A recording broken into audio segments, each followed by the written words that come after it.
There we go. Should be back on Alright. now. And you'll have to click Okay. on part 2.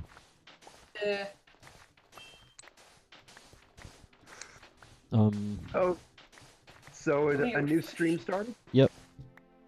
That's Yeah, it's up. It's more interesting when there's a stream going. yeah. What gets me is the fact that every time I see Kargaroc streams, I'm talking to both of you. I never see but like one person watching it. Sometimes two. Yeah, there's that. I think part of it is just like late streaming schedule, maybe early for some parts of the world, but I don't know. Oh, yeah, that's right. And also, algorithms. Sometimes the YouTube has the recommended section, and sometimes it recommends live streams, and sometimes when the stars are right, it'll even recommend anyone's stuff, even if it's like a tiny YouTube channel or an old YouTube channel. Mm-hmm. And some people will come in and watch it, but there hasn't been a whole lot of that. Probably the most notable thing was I think Aurora was playing LSD Dream Emulator, and then like some big LSD Dream Emulator streamer recommended them, like they pointed all their viewers to Aurora. On Twitch, this was like last year. Yeah, I think so. Oh wow. So this was a year ago on Twitch, and I was just playing LSD Dream Emulator, a game for the PlayStation. Random person showed up and started doing a raid. Like, they just got all their viewers to go check it out, because apparently they were a big fan of the game. Yeah. Sounds like something Markiplier did once. Yeah. Markiplier did play that. That was a while back. That was back when I watched Mark. Huh. I've that guy a good while, but man, he's definitely Markiplier's best known as the FNAF guy. Yeah, the FNAF. Yeah. There was a lot of YouTubers, like a lot of gaming YouTubers like him who were known as the FNAF people for a certain age. And I remember, like, I stopped watching Markiplier around the start of FNAF. I watched his FNAF man, 1 you and missed 2. you missed out his greatest era. Like, I liked it, and I think, actually, no, I scratched that. I saw his, like, his first videos, his first, I think, 2 parts of FNAF 3. I was like, whoa, FNAF 3 looks cool. Even though it's the same game. Yeah, even though it's the same game. I guess I got sidetracked. Yeah, you may think there's a game, but take a look at the lore. It's not the same. Yeah, the lore is really what it is. The lore is actually pretty cool. Yeah. Yeah, I actually developed a storyline for it. I figured it out years ago, but I never uploaded it on my channel. But I figured out what the Bite of 87 actually was. Huh. Or what it actually was in terms of the story. Yeah, it was actually the security guard, Jeremy Fitzgerald, getting bitten on the 6th day when he was told to show up during the daytime and watch the animatronics and wear his uniform.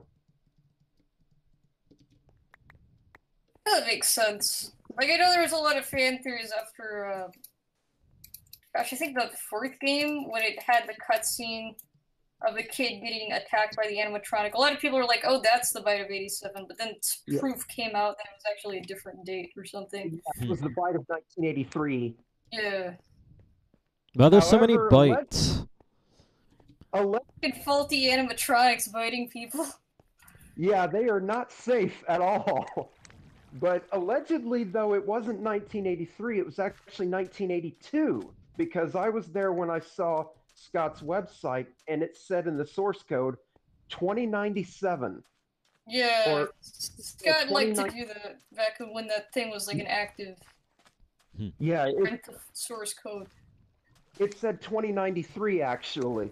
And so when you move all those numbers one key to the left, that's 1982. And so the commercial was saying that all these other animatronics are going to come out at Fazbear's Entertainment in 1983. So it was actually summer of 82. I used to be really interested in this around 2015. Aurora would know all this. Yeah, I remember that. Yeah, And honestly, FNAF, like, I think FNAF gets a bad rap just because of its weird fan base. Mm-hmm. Oh, come on, I'm part of that fan base. Yeah, but it's like... Oh, you mean the people that, like, turn it into, Wars, like, oh, the one true pair is Chica x Foxy. Exactly. It's like, what the freak? They are robots who are haunted by the ghosts of children. Exactly. Yeah, okay. I remember seeing on Scott Cawthon's actual YouTube channel on his trailers all these people that were like 14 years old or something like that, 12 years old, 13, and they would do these crazy ass role plays. Oh yeah, oh my god. I remember seeing some of those in just FNAF related videos. Like, you go down, someone's name is like Nightmare Bonnie, and they're like, they make a comment, and it's about the video, so they aren't being intrusive even though they have a roleplay name. And then suddenly, it's like a magnet. Suddenly, Toy Freddy shows up. And, oh god. oh hi Bonnie, waves hand. And it's like, it God, some of those it's like power cards probably. Yeah, some of those were gross because they were like these people, you know, these kids. They're kids. I mean, they're 12 to 15 years old, and they're role playing all this stuff about Bonnie blushes, and then I don't even. Oh my god! Yeah. Freaking. Yep. Oh, there was one I remember seeing. It had something to do with people fighting over freaking marionette. Oh, the puppet, yeah. Yeah, and they were fighting over like the puppet appeared. It's like puppet, and then freaking some other FNAF character showed up. And it's like, no, my puppet, and it was like I wanted to die. Oh god. It's truly something you don't see anymore. Yeah, well, I mean, these people are probably 16, 17, and 18 now. Because this was 16 in 2015. But still, I know some people that have continued being like this even into their 20s. Yeah, I guess it's just because, like, it's fun or something. But it's like sometimes you gotta wake up for a moment. Yep. You can roleplay all you want, that's fine. There's a lot of people who do that. But you gotta at least wake up and be able to realize that whatever you're doing may not be, like, the smartest thing, and if it's something you're just gonna be planning to do for your entire life, one life goal that you can accomplish. I wonder what Scott Cawthon's reaction was, though, when he saw people using his characters' names in his comment section, doing some. And there was like 50,000 of them. It's like you got an account name, the true Foxy the Pirate, Foxy the Pirate, or Foxy the evil pirate, or Swiggity Scooty Foxy. Back when that was a meme. I mean, I love Spyro a lot, but that's another story. But as for this, these are robots. Yeah, they're not only that, but like there's also the OC community, which fine, you can make animatronic OCs, but a lot of people don't really they treat it just like a regular OC instead of giving a backstory like, oh, it's from this pizzeria. It's like, yep. Her name is Casey the cat. She is robot cat. She likes and walks on the beach. And it's FNAF OC, right? Yeah, it's creepy, right? And it's like, No. Well, the Candies was actually pretty good, which those are OCs, and man, that some of those games were actually pretty damn good. yeah, like the Five Nights at Candy's, yeah. Yeah. And some took place as Actually, a far lot back of as decent 1960. fan games that came out of the FNAF craze. Yeah. If I'm not, Games were pretty good, like One Night at Flumpty's. oh, that sucked. Like the freaking ultimate parody, like, I would forget about beating a game. Yeah, that game was stupid because of its bad artwork. However, it had good programming. Yeah, it lacked something with the art. I guess it was a little bit flat.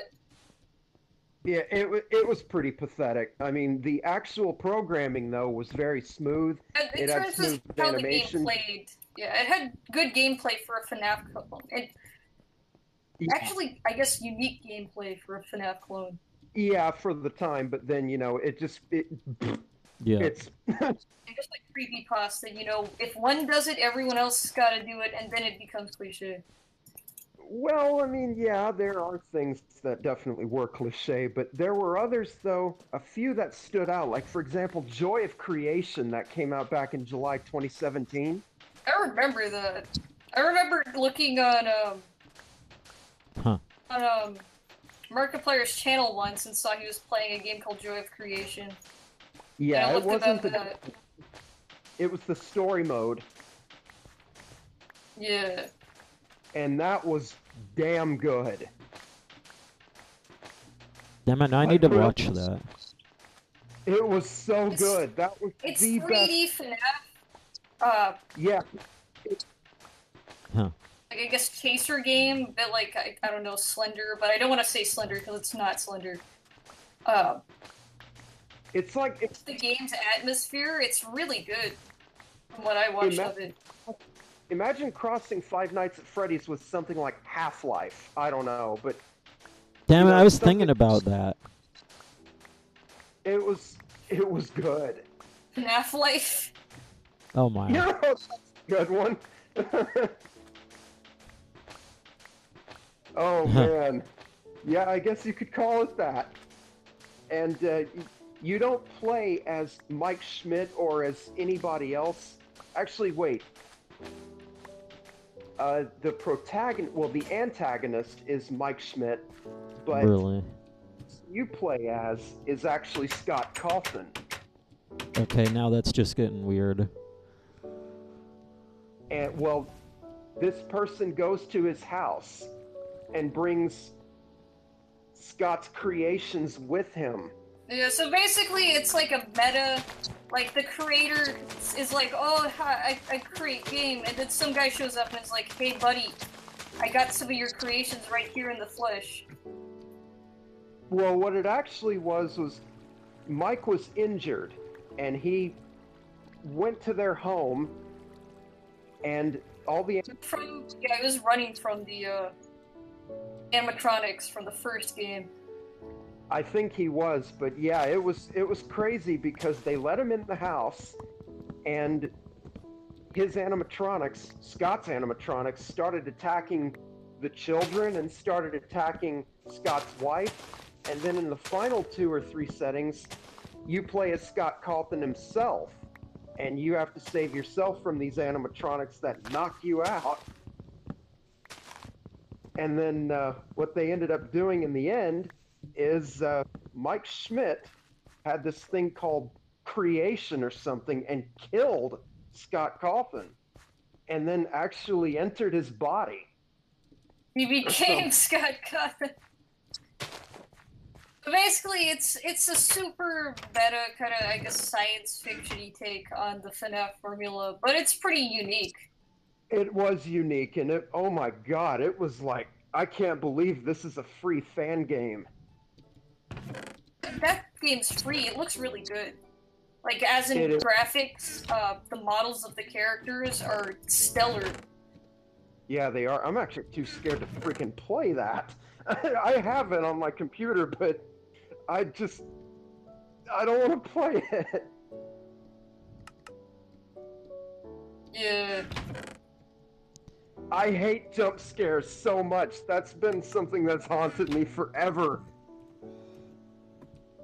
I don't even know why. Off guard, but with a game like FNAF, it gets it really easily because you're constantly having to manage stuff. At least in traditional FNAF games.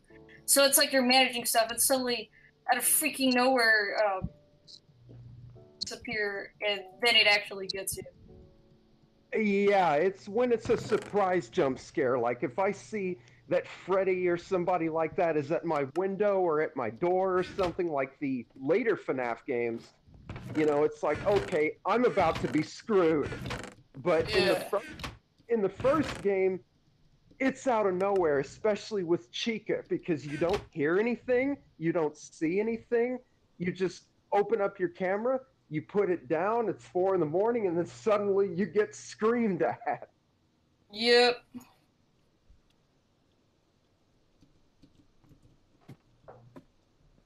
I jumped out of my chair when that happened.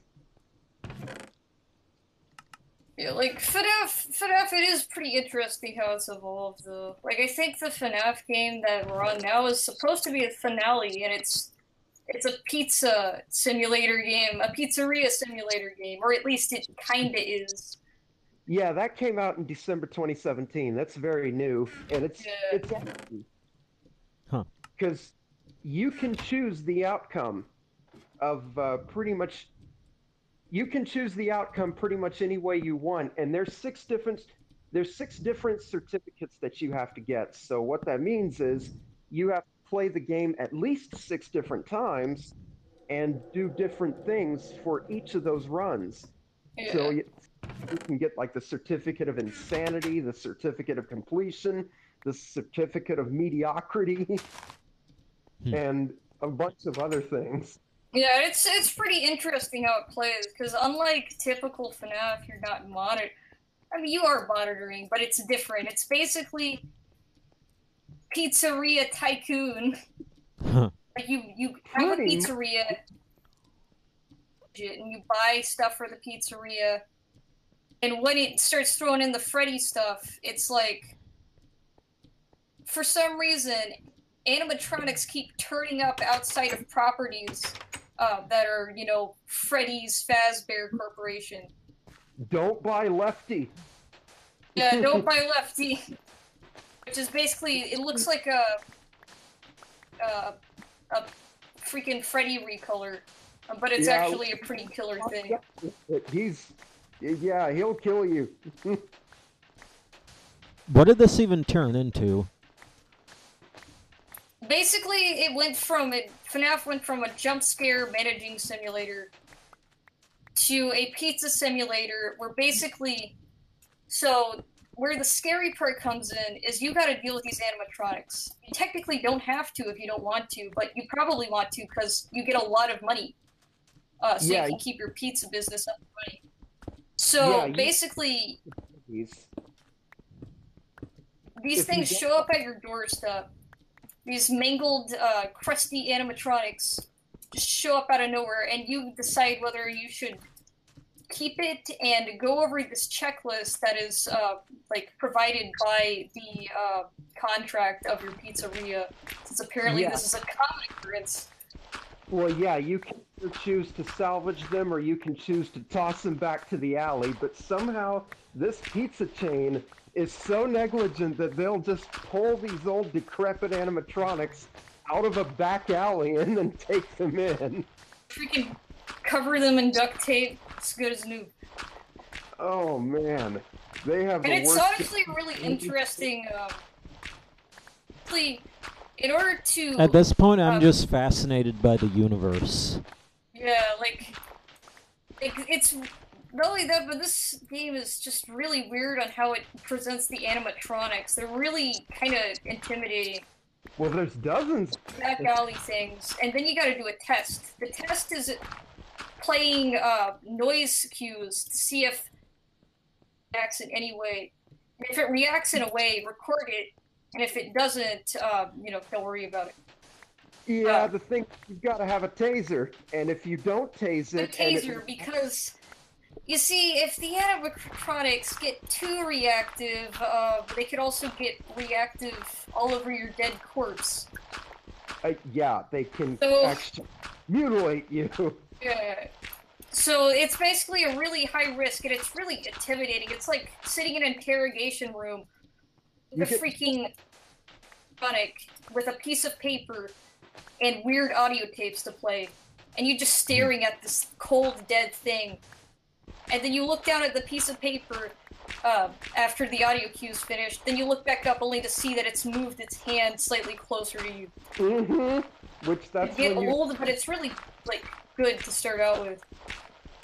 What's amazing is that game was made by Scott Cawthon, but it's actually free. Yeah, like that's I don't know why he made it free. I guess it's just because I don't know why. merch he's getting.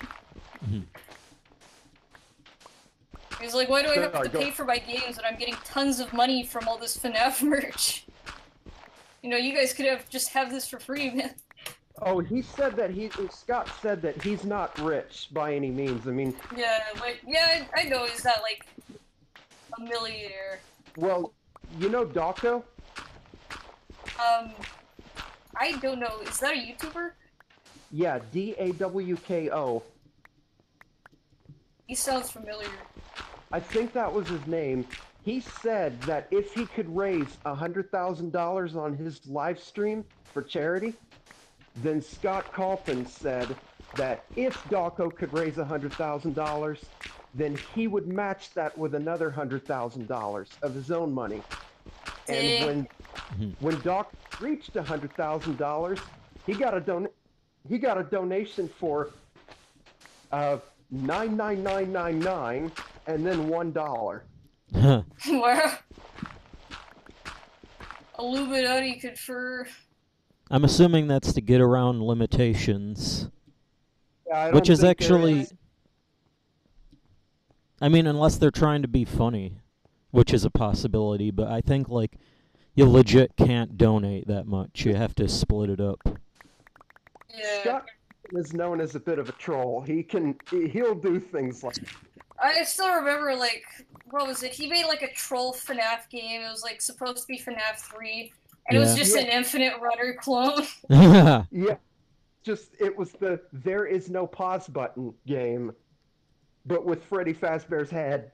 On Scott Cawthon's avatar, the Running Man guy. Yeah, it's that, but... Oh man, like, or he would say 2 weeks before the game's due, FNAF 3 or FNAF 4 has been canceled. It's been hacked. Yeah, like, oh, he pulled it so many times. His freaking website, like, sorry, FNAF 3 has been canceled due to hackers. Yeah, I remember that. That was pretty funny. Well, it wasn't funny at the time, but it was... Gosh, it freaking canceled because they... And by the way, at the time, people managed to actually hack into the website and get the full game and leak it. Ooh. Actually managed to do it. It's he faked the thing. I guess he wasn't mad about it, but he still faked the whole. This party is ruined because hackers. It was the mid-beta at the time, though. It was like in beta 2. Early, so things were gonna change anyways. Yeah, so it really didn't matter. Because I think, I don't remember, correct me if I'm wrong, but I don't think that whole Springtrap mechanic worked yet. Fucking hell. Yeah. Like, Springtrap was still, like... found files in the game showing images of Springtrap. I remember checking the FNAF wiki around that time when the leaks were coming out. And it just had images, no info on the character. Yeah, well, Scott probably knew that he could be hacked at any point. He kept things to himself until, like, literally the last day, and then he inserted them in the game and released it. And he always released games, like, 3 weeks early. Yeah.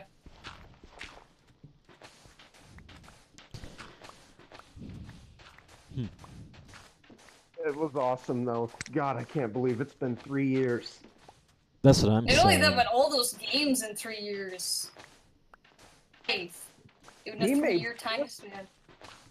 He made 4 games in 1 year, from FNAF 1 to 4. Yeah. You count the timeline of those. Crazy. FNAF 4 was in the same year. That's crazy. And Yeah, then it FNAF was. World happened. Yeah, which that was originally a game you paid for, but then he decided to make it free and he updated it as a bonus. So What was the deal with that? I believe it's because it was people liked it. Like, of course they liked it. You know, if some random kid was a fan of FNAF, they'd probably really like FNAF World. Criticized it for seeing half-baked, and so he agreed. He was like, yeah, you're right, I did kind of rush this. So you know what? You guys can just have it for free. Nice. yeah, and then he did it, but it was more than that. He designed the original version like an 8-bit Atari game, but then he upgraded it to nice modern graphics. Yeah. But, Beautiful, high saturated graphics. but it was more than that, though. He did a game that was like his original game called Chipper and Sons Lumber Company, which that's a nice game, by the way. Yeah, I've checked it out before. It's actually got some things, like there's a giant cutter bear in the background of one area, and I was like, hey, that looks like Nightmare Freddy. And that's years before Nightmare Freddy ever existed. Yeah, he was upset because Scott Cawthon's flagship franchise, what he wanted to be his flagship franchise, was Chipper and Sons Lumber Company. But Jim Sterling, this really asshole-ish guy, who is a reviewer, Yeah. just gave him the most scathing review. But by doing that, he actually, Scott went back because Jim Sterling said, these look like animatronics and they're creepy robot-looking beavers. So Scott Cawthon went back in mid-2014 and said, you want some scary animatronics? I'll give you some. And that's when he made Five Nights at Freddy's. Yep. Amazing how a comment by Jim Sterling caused an entire horror franchise beloved by many to appear just because of a mean comment on a game that Scott felt good about. Yep. Well, it was actually a video. Jim Sterling did a video about Chipper and Sons Lumber Company, which is still up, but yeah, Like, that I've video... watched... That fucking comment probably has so much thumbs ups now. Yeah. It's not Like, a I've comment. watched Jim Sterling for probably at least 2 or 3 years now. I'm not subscribed to him, but I watch his videos just because it's pretty entertaining. Yeah, that's... These are actually bad Steam games. Well, he's a bit of a jerk, though. I mean, he's like, you know, when he's talked about Chipper and Sons, he was like, hey, that character just farted out wood, and all that crap, like, you know... The most ridiculous parts of the game. Just really, I guess, taking the piss out of it. Yeah, that's the best way to put it. Even though it wasn't even nearly as bad as some of the games he'd covered in years afterward. The games he covers now are usually either pretty good or they're really bad. Scott deserve Cawthon every ounce of crazy. criticism. I don't know if you've seen some of his other early mobile games, but there was one that was actually called, and I'm not kidding, Fart Hotel. Yeah, I'm not kidding. Look that one up on the App Store. Probably doesn't even exist anymore. He made that game like 4.5 years ago or so, but it was like, among many others, he used to just be a mobile shovel. How should I put it? He used to be a mobile shovelware designer. Great. Yeah, he had just put out crap, but then he wised up to that.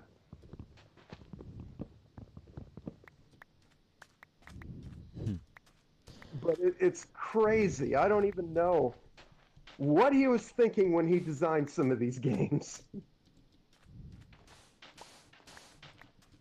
Some of these, like, it's pretty obvious. Like, I guess the best example would be the infamous company Digital Homicide. Games basically take a freaking vague concept and turn it into a game and then sell it for way too much. I don't remember that. I've heard. I know what EA and Activision do, but well, alright. So this is a thing that happened on Steam, which prompted things. There was a lot of things, but it prompted the destruction of Greenlight. Wait, Greenlight basically not a thing anymore? It's now called Direct, and it's even worse. I haven't been on Steam since 2011. I don't know anything that's happened lately. Well, basically, there was a group of a lot of companies who would exploit the site by basically buying asset packs that you could buy for Unity, or quote-unquote full game, when in reality it's just unaltered assets being resold with a pretty title. And they do this all over the place, and it was ridiculous. And a company was made infamous for doing it, known as Digital Homicide. Digital Homicide. That sounds like they wanted to kill computers. Yeah, well, they kind of committed digital suicide. Yeah, exactly. When after, yeah, by Sterling, and then they were like, "Sterling, you're mean." And so they launched a lawsuit at his face for criticizing their games. And obviously they lost. And that was it. Also, but after that, after trying to sue and failing to sue Jim Sterling, criticizing their horrible business practices, they then launched lawsuits against random Steam users. Wait, did this They basically were like, all you people saying bad about our games, we're going to lawsuit you. And so they did. And then they failed even worse, because they couldn't do that. Can you hear me? Yep. Okay, so they tried to actually sue Jim Sterling for making a bad comment? Basically, they were suing him, I kid you not, their charge was slander. Yeah, I know. The name of their great company. Oh my freaking god, man! It's like, come on, you know you're an asset company, at least own up to the... Freaking crap. Great. Yeah, it was a massive mess, and that was one of the things, like, after they tried to sue a bunch of Steam users, Steam actually blocked them from the site. Like, they can no longer put games on the site. Nice.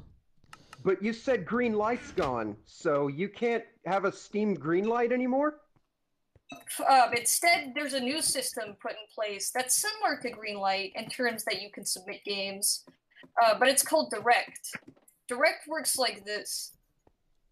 You have game, you give Steam $100, and they put game on the store if they think it's good enough.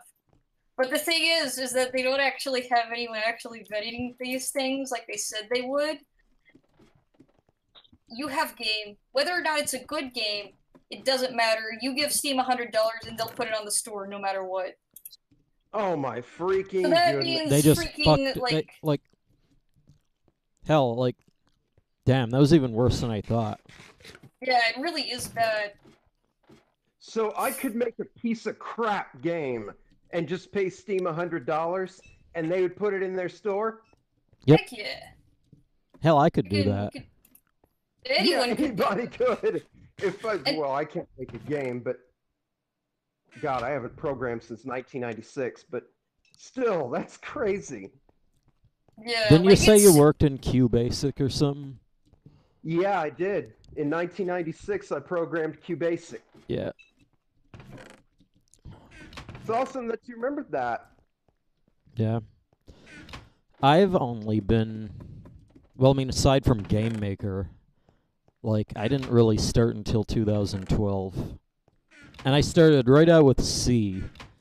That's like...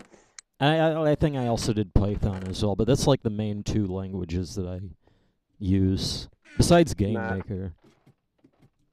But that's like the real complex stuff. Like the only coding I know how to do in quotes is RPG Maker. That'd be something fun to work on. I mean, I want to make a game about a boy with a guardian eagle or something, you know, which I've been scrambling to figure out over the last 8 years how I'm gonna do that. But RPG Maker is a good place to start, or at least it may be not like the place that you'd want to continue from, but it's a good place to start to plan out a game. well, do you know about After Dark, the screensaver? The screensaver After Dark. Yeah, that had games like You Don't Know Jack and After Dark from Berkeley Systems. It had the fish that would swim on the screen. Yeah. Oh yeah, I know what you're talking about. My dad is actually the programmer of the entire After Dark engine. Holy crap. He made that. I was there with him in 1994 at Berkeley Systems, and I saw him test it, and I saw him run it. Legendary. He made it.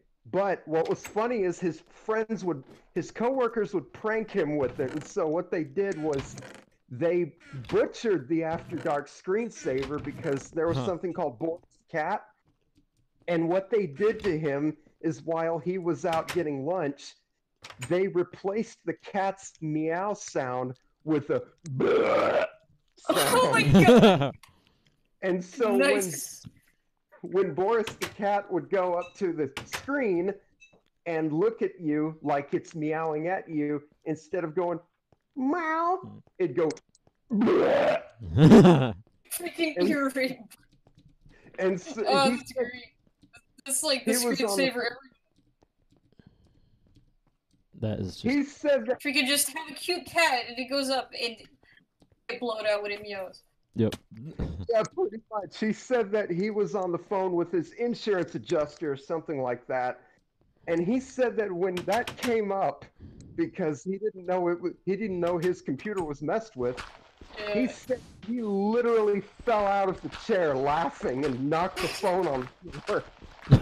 Nice professionalism. Nice. It's Berkeley. That's, you know. That's just how it is. Yeah, that's why. Well, my dad calls it berserkly. That's even better. Oh God, I remember my days in Berkeley. Ah, God Almighty, that was almost 24 years ago. I'm showing my age, aren't I? Yeah, freaking. Like, what is the? It's like. It's just a long time ago. Yeah, it was a long time ago. It's like, oh, 2008 was just yesterday. Not really. 2008 is. To me, it kind of was. About to be 10 years old. Next year. God. Oh man, I can't believe that. That's insane, really. Wow. And I remember being on YouTube in 2008, and I drew this text graphic thing that said 2008. That means next year, or whenever it was made next year, it'll be 10 years old, which is insane when you think about it. It's gonna be 10 years old in about 2 weeks. Dang. Because it was New Year's 2008 and 1998. That was another time. 2008 when I drew that, but yeah, I'm wondering, were either of you born when I was at Berkeley Systems in early '94? Nah. I was like just born. Yeah, and I wasn't even born. When were you born? 1999. 99? Yeah, so almost 90s kid. We're all Nickelodeon classics. I was born in 1990. Kargaroc, I think 93. You 99. Yeah. So yeah, we're all 90s kids. We were all made in the 90s, but wow, opposite ends. Yeah. Oh my God, I wish you could have seen 1994 when well, especially 1996 when I had Sega Channel and I had a Sega Genesis with Sega Channel hooked up to Spacetel. Dang. Nice. And that was awesome. Every 3 weeks we would get new games downloaded to our console and we'd be notified. By we, I mean me and my brother. We'd get notified every time we would get new games, and I remember waking up and it was like, hey, Chris, we have new games! It's like the future before the future. Like, nowadays, you can do that. Like, anyone can do that right now. That's like a feature with all consoles. You can download games and just get them. Oh, you don't know how futuristic the 90s really was. I'm telling you, In terms of the concepts that were presented in the 90s, some of that stuff was insanely, like, stuff that they should probably start doing now. But just haven't done it yet. Well, I can tell you, in the 1990s, we had everything we have now. We even had smartphones in the 90s that had predictive keyboard touchscreens. Yeah, and all that stuff was it's considered weird and experimental. Yeah, back then it was cool though. Yeah. And then who would think, like, it's just like VR or whatever, like when Nintendo made the Virtual Boy, which admittedly was a terrible console. That's a piece of garbage. Where that went from there. I'm too young to really remember the Virtual Boy that much, but I never was interested in PC gaming. I mean, not PC gaming, portable gaming. I was interested in PC gaming. And back in 1993 and 1994 and 95, that's what I did. I played games like Doom. Nice. My dad had an SGI workstation, which was awesome. That thing ran Doom so fast. Impressive. SGI machines back then were like $35,000, and they were indigo colored. Yep. Even now, like, you look at the videos and it's like, you know, like every video you see, it's like, oh, I borrowed this from some guy. You know, like, it's not actually mine. It's like no one has one. Yeah. It was our workstation for home because at that time my dad was, in 1996, my dad was designing and writing A10 Cuba. Dang. I don't know if any of you guys know that game, but... Isn't that related to A10 Attack? Yes, it is. Did he make that one too? Yes, he did. In Richardson, Texas. He worked at Parsoft. And he made those games. He even did a presentation in January 1996 at my kindergarten class. Okay, now that is interesting. Freaking like all the children envy that they that someone would have a dad so cool as to throw everyone else's out of the water. I didn't know you guys knew that game. That was just a secondary project to me and my dad. Our biggest, well, his biggest achievement was making After Dark, but you guys know about the A10 series? Mildly, I think, let's see. That's what I think it is. He brought a Macintosh to my school, Mark Twain Elementary, in January 1996. Yeah. And he showed off his latest 3D graphics technology that he was able to pull off on an ordinary PC / Macintosh. And he presented his new game, A10 Cuba, to my school. And he actually Oh, it's that freaking game! The freaking... He had freaking to actually... classic plane flyer. Yep. He had to take flight dynamics, and he had to actually take flight physics to program it. But what's crazy is one time, in 1995, when he was working on it, he actually accidentally uncovered classified information from a government site when looking up crush depths for submarines and looking up altitude limits for these fighter jets. Nice. Wow, I guess the government needed to put those on lockdown a little bit better. Yeah, well, in 1995, they didn't exactly have internet security, and guess what? Yeah.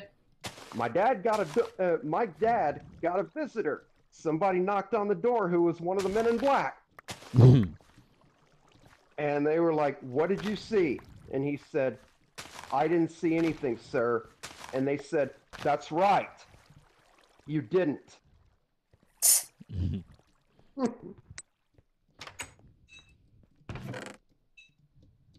So that's what happened, but he was told to never go back to that site.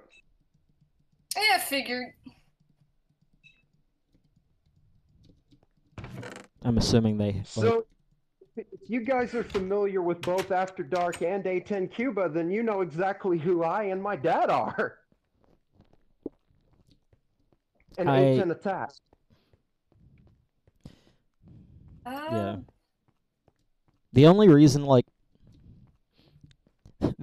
I know about those games is because like I was browsing fucking. It's like the Macintosh Garden, because like I have a bunch of old Macs, because like my elementary school had loads of old Macs in the 90s. I have a 1984 System 1 I'm looking at right now, but it's in pieces because the floppy drive didn't work. Great. Yeah, when the floppy drive doesn't work, that's kind of... Yep. But were you... A10 Cuba was, I think, for System 7. System 7 came out in 91, if I'm right. Yeah.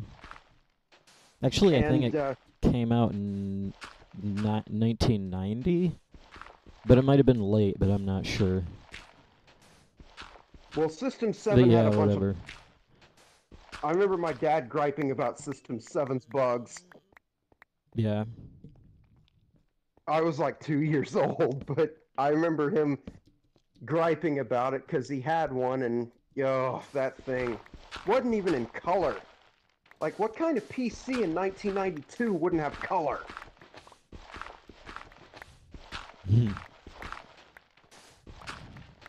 But yeah. But, you know. So yeah, I was browsing fucking Macintosh Garden, the website for games, and I saw that and I'm like, that looks cool. And I think it was A10 Attack because like it worked on 68K. Yeah, A10 Attack was made by my dad as well. He wrote the engine for that, but if you notice the company Parsoft was based in Richardson, Texas. Yeah. Or maybe North Dallas, Texas. And we lived there, and my dad was hired as the man for the job. Nice. So yeah, my dad actually told me, he said that he once had to talk with Bill Gates himself on the phone. And he told me that the only way at the time, 20 years ago, the only way to deal with Bill Gates, and I'm quoting my dad here, is at the top of your lungs. Ha! Just scream at him. Yeah. Wonder Bill what that Gates used to not be a great guy because he stole After Dark from my dad. If you ever have the Windows 95 or Windows 98 Plus pack, you'll see what I mean. Because it has a feature in its screensavers called After Dark. Great. So, like, I know a lot of stories of how the amazing Bill Gates that everyone talks about as being like the best of the best is actually a really frustrating, or was actually really a frustrating person. Well, don't get me wrong, Bill Gates is a great guy. He really respect him wholeheartedly. Supposedly he could be really stubborn to work for. He used to be. He's not anymore. Yeah. He's actually retired now, but in his later years, he was a genuinely great guy. He's donated like $50 billion to poor African nations and other things like that. But back in the mid-1990s, Bill Gates was a terrible person. I can He's- understand. I guess it's just being a super tech star in the 90s. It all got to his head. Maybe. He was jealous of my dad, basically. He didn't like the fact that my dad created source code that was so popular while his was still struggling, because this was before Windows 95. And Yeah. and he wanted in his Windows 95 breakthrough, as he called it, or something like that. I mean, Windows 95 was groundbreaking. And I remember because I upgraded the day that it was released in July 1995. But what I Nice. remember most of all is my dad saying that Bill Gates stole code from him. And it was code for After Dark. And basically he put Berkeley Systems out of business after Sierra bought it.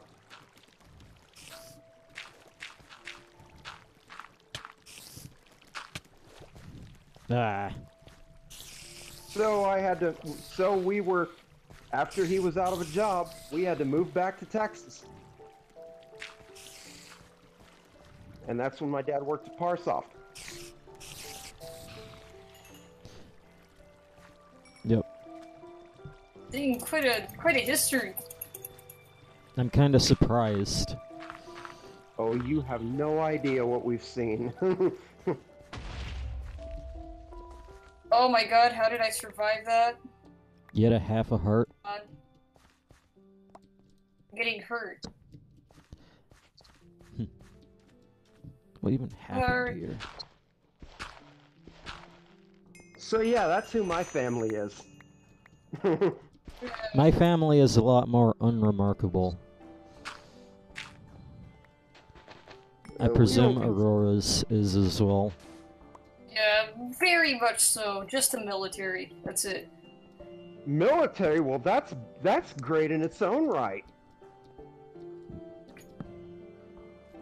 But in terms Is of your- like interesting and amazing achievements, nothing's really happened.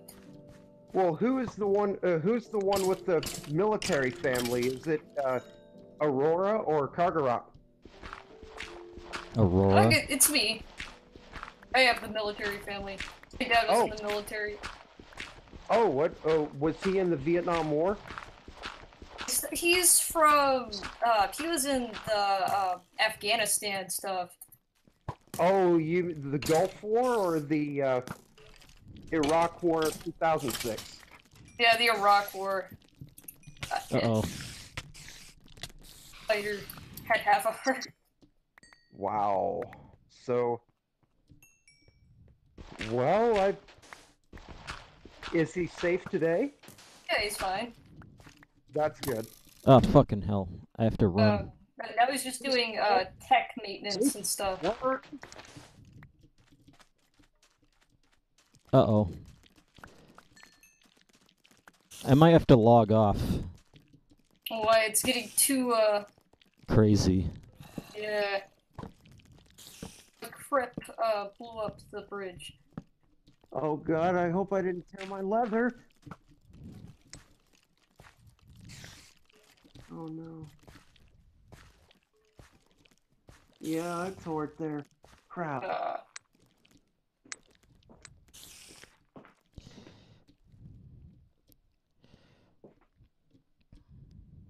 Looks like they're lost.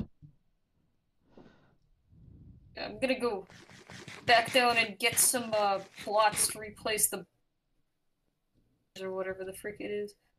Man, what time is it? Oh frick. For me, it's 2. 1:08. For me, So- it's 3. But I- 1, 2, and 3. Everyone's an hour, before or ahead of each other. Yep. And, Yeah, I'm in the westernmost portion of the triangle. mhm. Yeah, I didn't get much, I spent all of last night awake, and then I stayed up longer than I would have liked.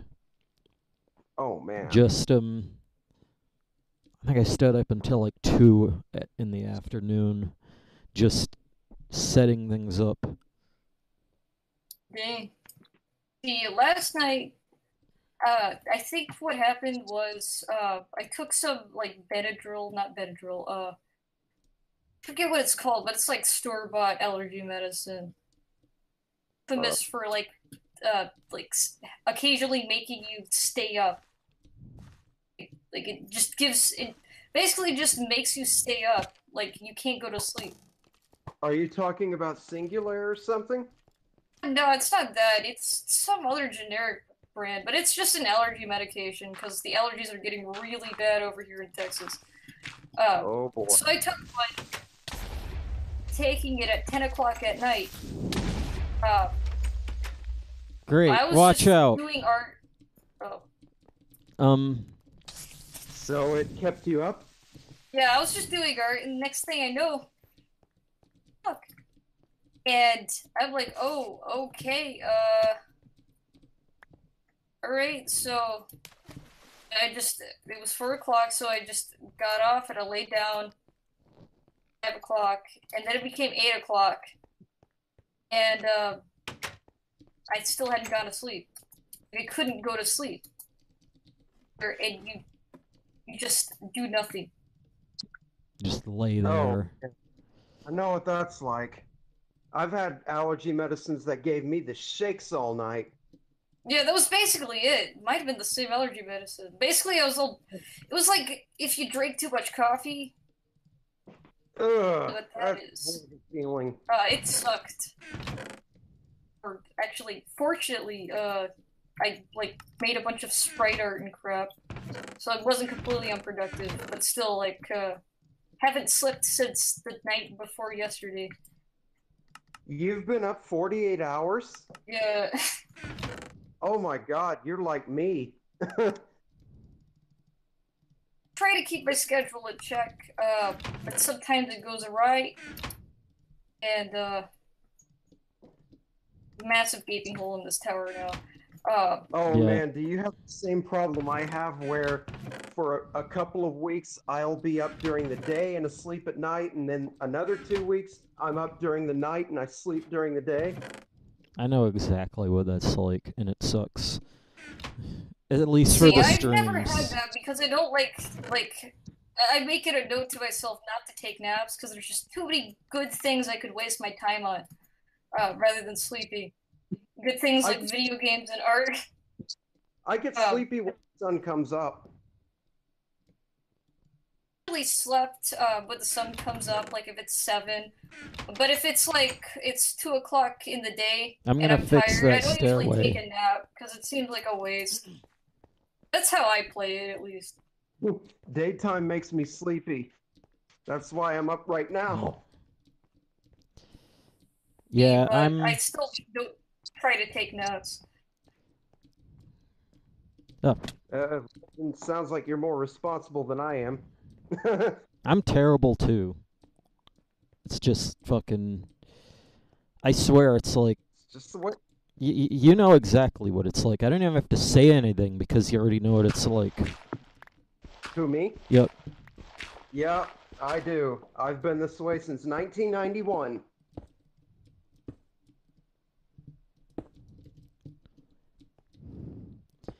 See, I'm gonna fix the stairway.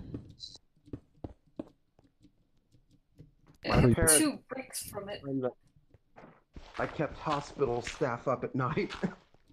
Actually, so it was 1990.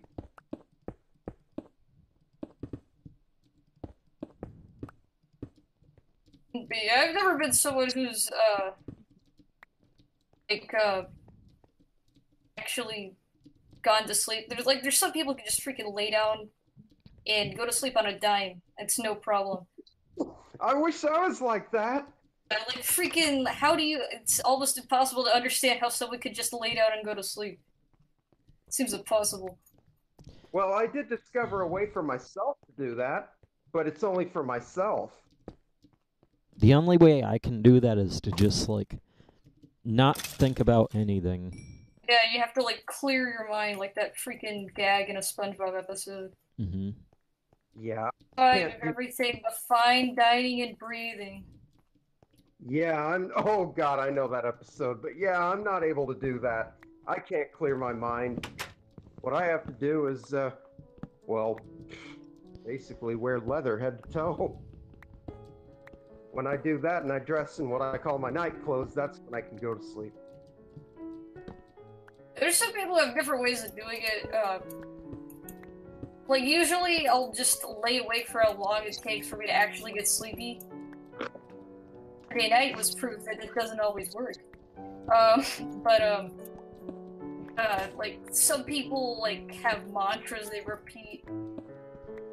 Yeah, that would like, keep it me works awake. legit. It's like, I don't know what you're talking about. I get sleepy in my biker clothes, so that's how I get to sleep, which makes it kind of crazy when I do actually wear my leather to ride because I'm sleepy. Yeah, might as well be in pajamas. They kind of are, and Yeah. that doesn't double up well as biker clothes because Yeah. you know I'm Like, hot. I don't think a little, like, fleece cap and some fleece gown is gonna stop the road from, really hurting. It's not fleece. It's my Yeah, leather. I'm talking about, like actual pajamas. Like, I know the leather's, you know, the actual stuff you wear on a bike. Or at least you're supposed to if you're not one of those crazy people who ride around in short shorts Oh God, I hate on a bike. I've seen that before. It's insane. I don't even get it. They don't have a helmet on and they're riding around in short shorts. I see people with shorts and tennis shoes and a t-shirt and they're riding along and it's like, God, you're crazy. Wrong. You're not gonna be okay. At least with leather, you're pretty prepared. It's probably still hurt, but not as bad as, you know, completely non-armored clothes. It's hard to actually fall off a motorcycle when you're going at speed because the gyroscopic motion of the two wheels keeps you upright. Yeah. And I know this because I got poisoned from a 1987 RV's bad exhaust when I was moving here to Arizona, and I wanted to lay my bike down and go to sleep on the side of the highway because I was passing out. Yeah. And I couldn't do it. And stuff. I couldn't lay my bike down because at 60 miles an hour, it doesn't want to lay down. It stays upright. Yep. Yeah. You have to hit something in order to fall. Yeah, I don't think that would be fun. Yeah, well, I hit a bridge pillar at 5 miles an hour when I was making a turn, and that sent me flying a bit, but 5 miles an hour is nothing compared to people hitting stuff like that at, like, freaking, you know, even so much as 20 miles per hour. That stuff's insane. Yeah, I think I was actually going more like 3 miles an hour. But I fell down because I didn't make a turn in time. My turn was too wide. This was in Connecticut. And I ended up falling and hitting the ground, but I was wearing all leather head to toe. And so I didn't get hurt. My leather barely got scratched, but it sucked because my bike did get hurt. Yeah. Yep. I have a big dent in it. I have a big dent in my pipes, and I haven't been able to drill it out. Great.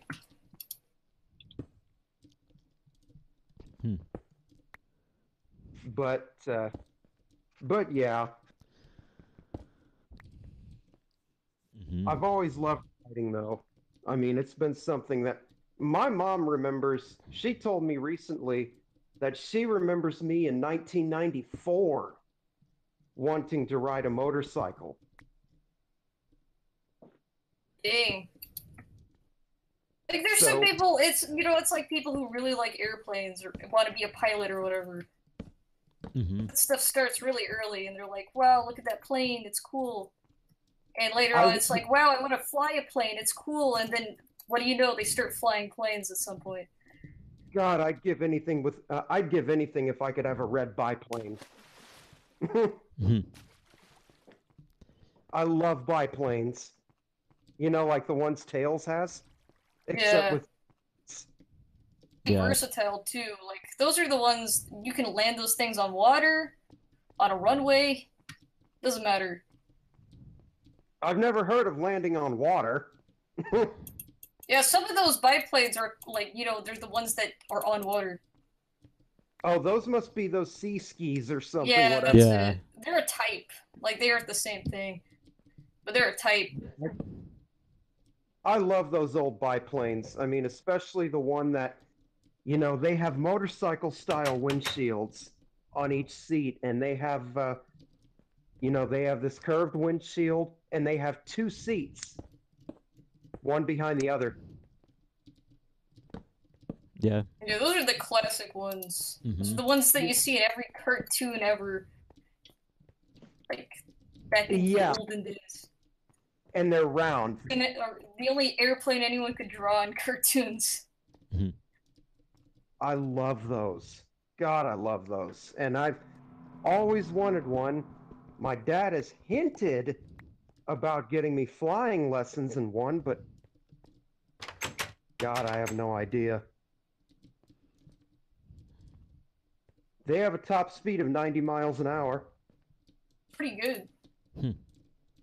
Well, it's good for 1903. I suppose. God, I love those things, though. I mean, in Sonic the Hedgehog, Tails the fox. Yeah. He flies a red biplane called the Tornado. Yeah. I fixed these stairs. And nice. And I also lowered the entrance. I'm gonna reset the clock. Okay. I made more shovels as well, because we're completely out of those. Yeah, did you get some... Oh, fuck. Yeah, I need to fix... I was about to say, why doesn't the Sonic the Hedgehog universe have any motorcycles or anything? But then I remembered, if you've ever seen Sonic Underground... Yeah, they use motorcycles. Yeah, Sonia was a biker. Yeah. The Amy one. The one that I always thought was Amy watching the cartoon. I was like, but Amy's not Sonic's sister. Yeah. Even though they were calling her by a different name. Sonia was awesome. I've always wanted a biker girl. But this girl was awesome in her own right, because she had kung fu and all that other stuff that, made her a good character. Yeah, but she was one of those badass girl characters of the 90s. Yeah. Well, yeah. That's the best way to put it. Of course, she was a bit behind her times, because, like, the show in general was themed with, like, early 80s thrash metal. Yeah, which I never really understood. Even as a child, I was like, what the heck's this? Yeah, it was as like 1981 thrash metal, or even 1979 thrash metal. And it was 1999 when it aired, so yeah, people were like, what on earth is this? Setting itself up to be maybe not a failure, but a niche. Yeah, that's... Wow, you've got good ways of putting things. God, I miss being like that. Yeah, so do I. But yeah, like from what I remember of that show, like, one of the things I remember is some of the weird animation errors, which I guess is just because it was kind of cheaply produced. Oh, how well I remember that. When I was administrator of TKA.net, I remember doing a section of the website on Sonic Underground back in 2006, and sometimes you'd find frames that were color palettes. You'd find frames of it being either backwards or Yeah. Like stained. the thing that I noticed the absolute most was I mentioned this earlier, way earlier in the stream, but like the whole freaking Knuckles thing. Yeah. Sonic, I think on a ledge, and he's freaking tiny, and it's like, what the Was heck? that in Sonic OVA, the Japanese movie, or was that? No, this was Underground. I swear it was Underground. Yeah. He was only in like one episode. Yeah, it was like that one episode that I remember seeing him in. Knuckles, and he's like the son of the ancient Echidna tribe. Yeah, I love Tickle. That's my favorite Echidna. Yeah, one of the few other echidnas in the series, because Sonic series doesn't do a whole lot with them. I mean, I guess they do in the Archie comics. And they did kind of with that one game. But, the other echidna characters, I guess. Oh man, here's a piece of trivia for you. This is not really related. It is related to Sonic though. In 2006 and 2007, my original name, I don't know if you've read Archie comics for Sonic. My original username on YouTube and on DeviantArt were both Fiona the Fox. What? Before I was Southwestern Eagle, I was Fiona the Fox. Named after the Archie Sonic character. Yeah. I don't know a whole lot about the Archie Sonic comics, but I had not really a friend, but an acquaintance, in like 6th grade, who was really into them, and they just bring the Archie Sonic comics. They saw me drawing like Sonic characters from the Game Boy game Sonic Advance. Yeah. Oh, you mean Game Boy? And so they gave me an Archie Sonic comic to read. Later on, I looked up more about it. I have the Princess Sally series. Isn't that one of the earlier ones? I know Sally was like in. Sally was like the big original character for the earlier ones. Yeah, I have a it's a 3-comic, 3-part series, a mini series of Princess Sally from like 1994. Huh. And I love it. I love Princess Sally. I always have, but Fiona the Fox is also pretty epic, and so is what was his name? Scrooge or something? Or Scaroot? Oh, Scourge! Green, mean Sonic, I guess. Yeah, that was him. The Wario of Sonic. Yeah, he wears, you know, I always thought he was cool because he wears leather. Because he was basically So there's your fucking Sonic recolor. He was just an evil, edgy Sonic recolor that everyone wanted to be because he was so cool and badass. Mm-hmm. Yeah, he's with Fiona.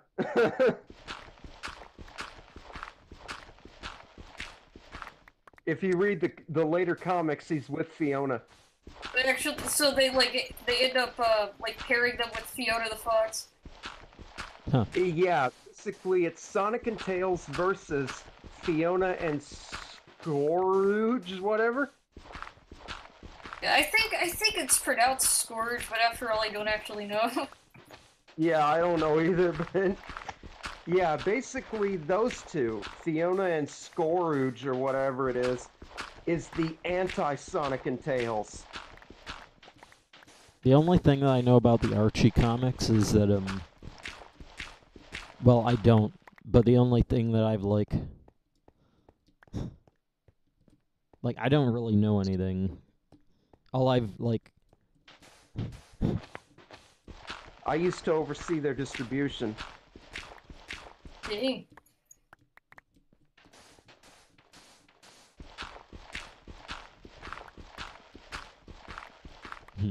Yeah, the Archie Sonic comics, it's one of the few things that I was kind of interested in, back when I was playing Sonic a lot, and by Sonic a lot, I mean the Sonic Advance Game Boy game, which I still have Yeah. to death. But I think I only ever beat it with Knuckles, because Knuckles was the freaking... You could cheat the whole game playing as Knuckles. All the stage obstacles. But anyways, after that, I remember watching the Sonic X, the Sonic the Hedgehog cartoon, and thinking, wow, it's so cool. I only ever saw 2 episodes of it on the TV, though. Yeah. Watched a little bit of it afterward, and I was like, wow, this cartoon is dumb. Sonic X was awesome. I remember my buddy Coxie 1987 and 2005 translating the Japanese version of Sonic X. If you think Yeah, like Sonic X, one thing I do know about it is apparently the Japanese version is way better than the English version, for obvious reasons. Oh, hell yeah. You have no idea. The Japanese version of Sonic X, which my buddy Coxie 1987 over in Great Britain translated back in 2005, back when I was working for that whole community, he translated a bunch of episodes, and it was awesome. Dang. Like, I remember one of the biggest things, was that, not only did 4Kids, like, for some reason, they did this weird thing with the localization where they removed all English text on all signs and newspapers and turned it into scribbles. Reason, I guess it's like out of it. Yeah. They did one notable thing that I know about. I watched that episode? I can't remember why I watched that episode. I think it's because it had a creepypasta based off of it, and I was like, ha, let's go find the actual episode. And so I found it on YouTube. Episode where it's like later on in the series. And, like, there's this character that I can't remember the name of, but she's kind of, she's like this girl. She almost reminds me of, like, Curlia from Pokemon. Is it Cream the Rabbit? No, it's, I can't remember her name. She's, Cosmo? Yeah, Cosmo, that's it. The plant person. Yeah. She sacrifices herself. She sacrifices herself. But, like, Tails has to blow up a planet at the end of the episode. And, that kills Cosmo because, you know, she's sacrificing herself to save the rest of the galaxy from these, like, wanting to destroy it by extracting the cores or something. And so he has to pull the trigger on the space laser, and he's bawling his eyes out. It's honestly pretty serious. I've never original version. Yeah, I've never seen season 3 of the show because Shaky Jake 33 only provided me with the French version of it. But yeah, it was really, I guess, interesting episode. Version. Chrono 2K? Yeah, in the English version, basically, it's still not bad, but Tails is basically like, no, I don't want to do it. I like Cosmo. Like, okay, I'll just do it, and then he presses the button, or at least it's shown that he presses the button. Because I guess Tails is too much of like a baby. Do the thing. Scenes in different languages? Yeah, and then in the original Japanese version, the difference is insane. Tails being all like, no, I can't do it, I'm too much a freaking coward. He actually, like,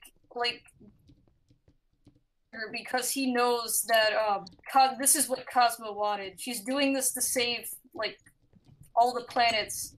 What the hell? He's relying on Tails to actually do it, so he does it himself, and it's like, way the frick a better moment than him just being like, I can't do it, and then Eggman being like, well, freaking let me do it. It's a way better moment, and they changed that in the English version, which is insane, because that's a good moment. Yeah, they should have just... 4Kids should have just done a literal translation and then left the rest of it the hell alone. Keep the same music and keep the same storyline. Yeah, but they had to do it because it's like, oh, we gotta make it 4Kids. This whole plot about, you know, some I know. like character killing his friend just because she is sacrificing herself is too hard. No kid will be able to do that. Well, apparently... He can't do it because he's evil anyways. I remember seeing scenes in, like, episode 78, which is the final episode, of Tails having a potted plant and regrowing Cosmo. Yeah, so she technically gets resurrected at the end.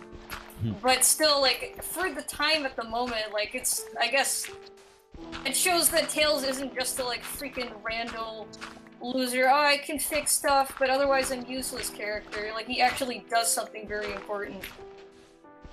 Tails has never been useless. Yeah, but, like, a lot of people stereotype him as that. Well, this is about to get dangerous here again. Let's fucking... Go. Yeah, we should, Damn it, why couldn't I run? Oh, there we go. Still need to do something with that. Yeah. Oh, did you know that recently Bill Gates bought Minecraft? Seriously? Yeah, back in 2014 or 2015 or sometime like that, Bill Gates bought Minecraft, and Minecraft is now a product of Microsoft. Oh yeah, alright, I knew that. Alright. I was like, Bill Gates, like, that one guy, just bought this whole thing for himself. But then I was like, oh, Microsoft, yes. He could do it. Microsoft. Do it. If he really just wanted to own Minecraft, like the whole thing all by himself, he could do it easily. It would probably be better. Well, with $93 billion, you can buy pretty much anything. Yeah, you don't even have to worry. Yeah, but I like no shit. But like, I'm just thinking like, how would that make the game better? It's just owned by a different company now. Yeah, because Microsoft is not, like, it's not like they're holding this hostage as their exclusive property, or else they wouldn't have ported it to all the other main game systems. No, they're not. They're just... But it's still interesting how they're managing it. I'm not sure if it's better or worse. Because the same guys who are making the, like, who've been making the game, besides Notch, are still on the team. Mm-hmm. Well, yeah, At least that I know of. They spent over $1 billion getting the rights to Minecraft, so the guy that owned and made Minecraft is rich as hell now. Yeah, and apparently he's making Psychonauts 2. I've never heard of that. I'm not entirely sure what Psychonauts is, but I do know that it was a game that a lot of people like. That was unfortunately actually an unfinished game. And now Notch is finishing it?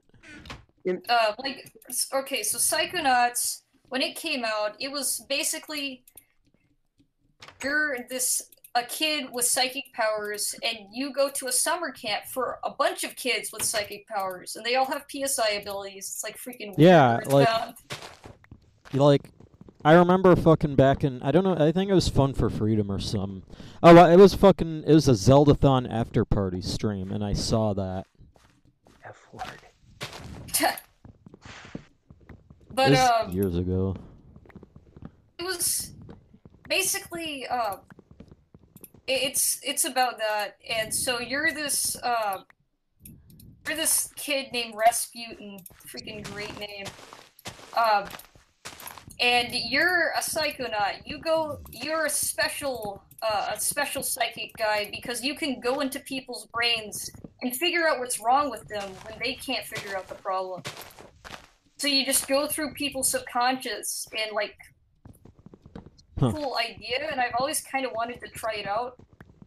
I will be back in 8 minutes. Okay. I've got Circle K. But yeah, Psychonauts.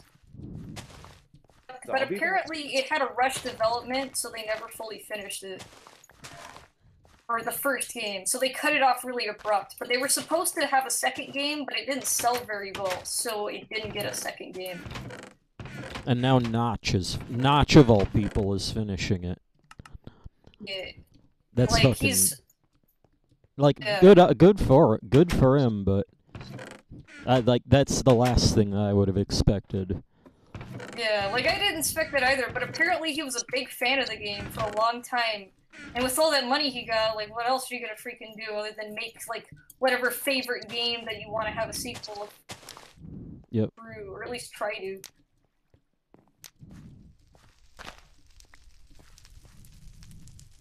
Like a kid in a candy store. Yeah. Except they own the candy store. In fact, it's a factory. Yeah.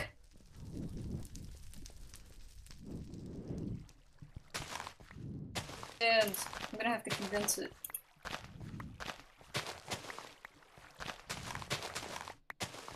I wish they did that with Pokemon.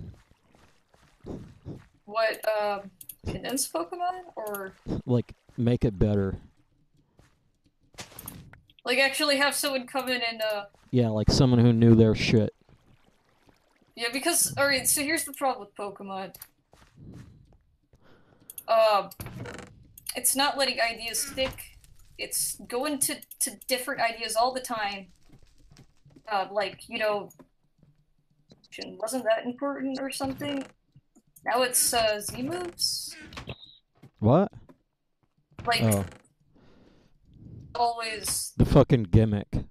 Yeah, the gimmicks are getting out of hand, man. Like, you gotta... That's good, and make it better. Don't just try to jump onto the next platform like this is some kind of Mario game.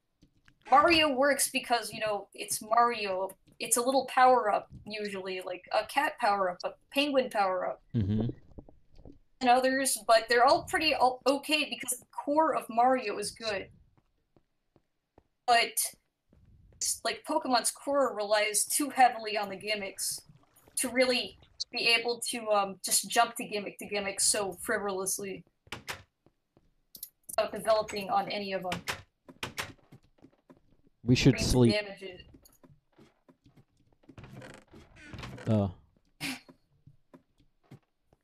I kind of So like they the could do fence here. Wait, what? Kind of like the fence here.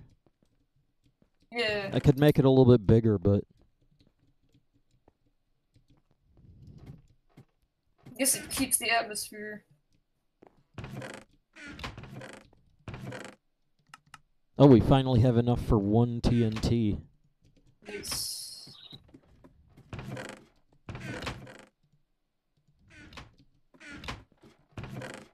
I think I might get off now. Because it's nearing 3 o'clock. Go sleep. Well, at least wait for fucking what's his Yeah, I'm name? gonna wait for him to come back. I don't want to freaking like, well, bye! I'm like, oh, they've already left the street. But I don't want to. No, that's terrible. I don't want to talk to him alone. Yeah. Like this is the same. Like it makes me wonder. How do you think of him? He's quirky. Doesn't seem like a, real shady. Yeah, that's what I'm thinking. But it's like, yeah, those quirks are fucking.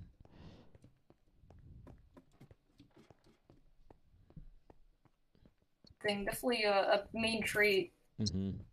They're, like, detrimental or whatever. Yeah. Not at all.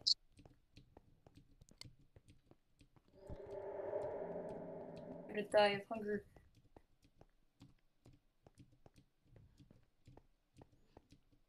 As long as he doesn't start talking about you and me. Yeah. That's when it gets Level awkward. goes out of the roof.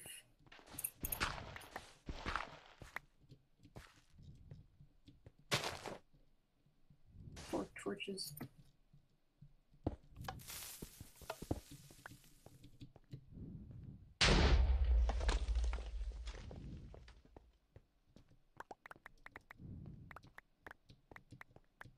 This is like basically done. Yeah. Just like a little bit more of the sand. that's it. Not even that much of the sand left. Yeah, and then we put lighting up. Oh, also we need to get rid of that thing on the, you know, the remnants of the fucking wall. Alamo wall thing. Yeah. If anything, we underestimated the amount of mobs. Yeah. Fucking. They were too powerful. Yeah. Definitely. That stuff removed, they still appear like in droves. Mm-hmm.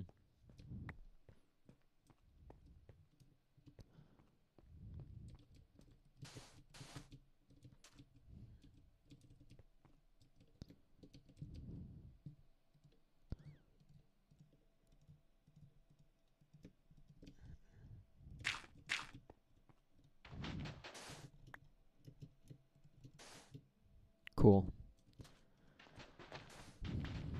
After that, we need to put torches on the perimeter so that the monsters don't actually spawn.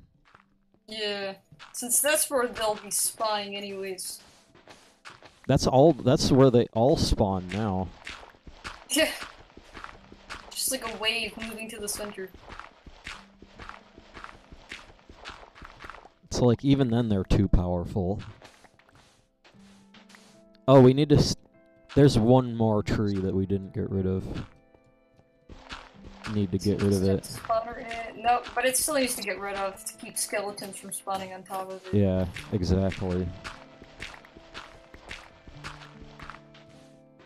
I don't really have the confidence to talk to this guy alone, because it's like,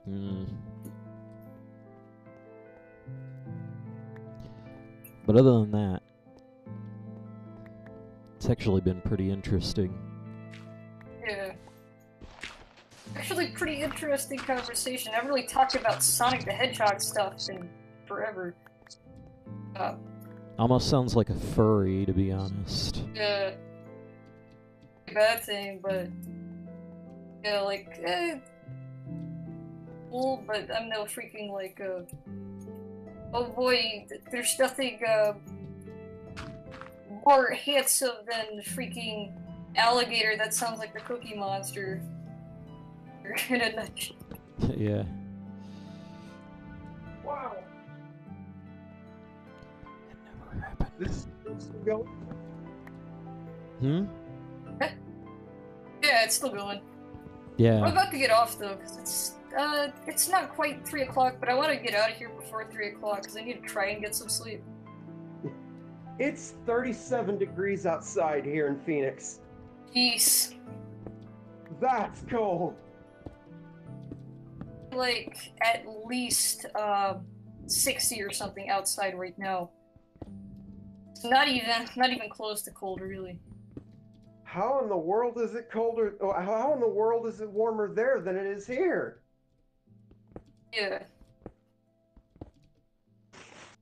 It's been weird. Like, Texas is weird. It fluctuates from being hot to cold. It has no idea what it's doing half the time. My dad and, well, my grandmother always said, if you don't like the weather, wait 5 minutes when you're in Texas. Yeah. That's also true in Michigan. I'm sure it is. Here we're known for being cooking hot, but God, it's literally like being in a beer cooler outside.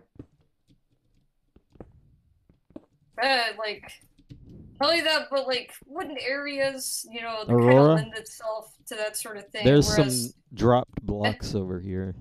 yeah, let me pick these up. But wooded areas are, you know, more acclimated to that environment, so it doesn't get, even when it gets cold, it doesn't get as cold because of the. But like a stark desert that's nothing but flat land and maybe a couple of buildings. Yeah. You know, we're at the higher end of the desert, though, so we get Phoenix's thermal inversion. Yeah. Which means that it's cold during the winter, but during the summer we get temperatures Phoenix couldn't even dream of. We reached 131 back in June. Jeez, boiled eggs on the sidewalk with that. That's actually going to be my next video. Because I cooked coffee in the sun on my Southwestern Eagle channel. Yeah, I remember I've that seen one. I've seen videos like I saw a video of someone just they had the top of a car, they wiped it down and placed it and a cracked egg on top of it and just fried it. Did they eat it? They ate it or not. It was just a clip of a video. Like it was showing it was possible or whatever. Ugh.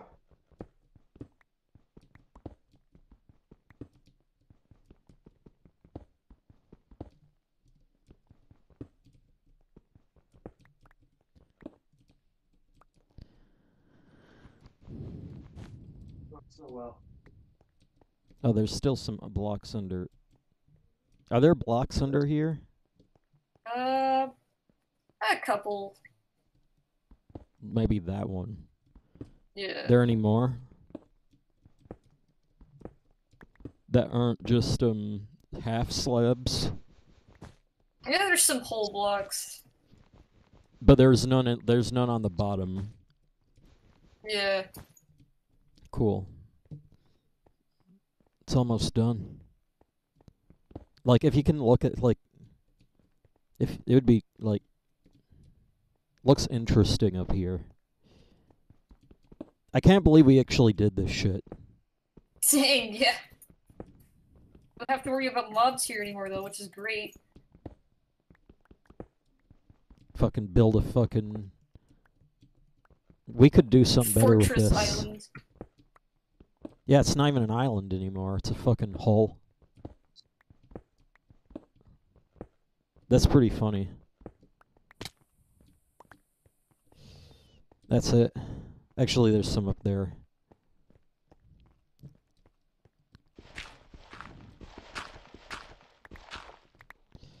Oh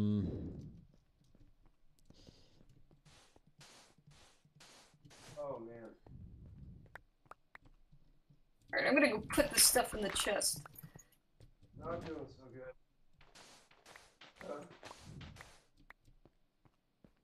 Okay, there's also... I might just burn that. That was a bad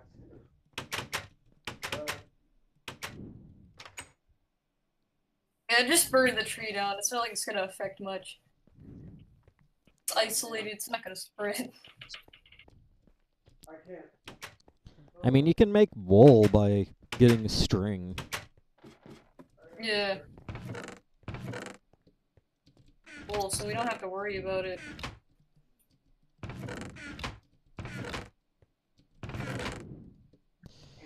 Okay,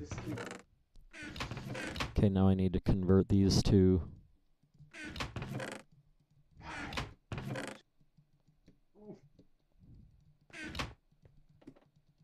Damn, I have some left over. Make us another chest for the clay. I just put the clay in there. Yeah. Alright. Fix it up.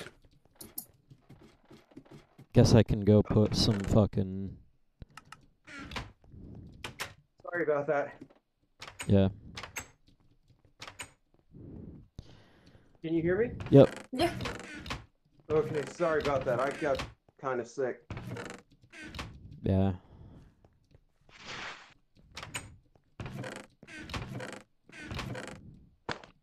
Tuna sandwich. What I'm gonna go up there and put some torches down. Alright. And that should, after that, it should be done for this set. Is Minecraft a game you can ever finish? Not really. I mean, Basically. there's like, you can, like, there is credits and you can, like, finish it. Like, you can, like, there's an ending, in quotes. But it's like, the end, like, really though? Not really.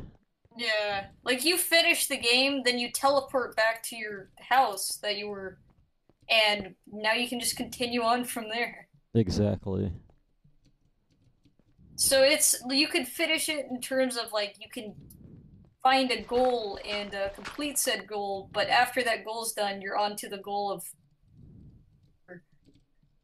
But so what I understand about Minecraft is you can make anything you want. Yep. Within the squares, yeah, but if you're creative enough, you can make anything you want, even with the squares. Yeah, it gets crazy.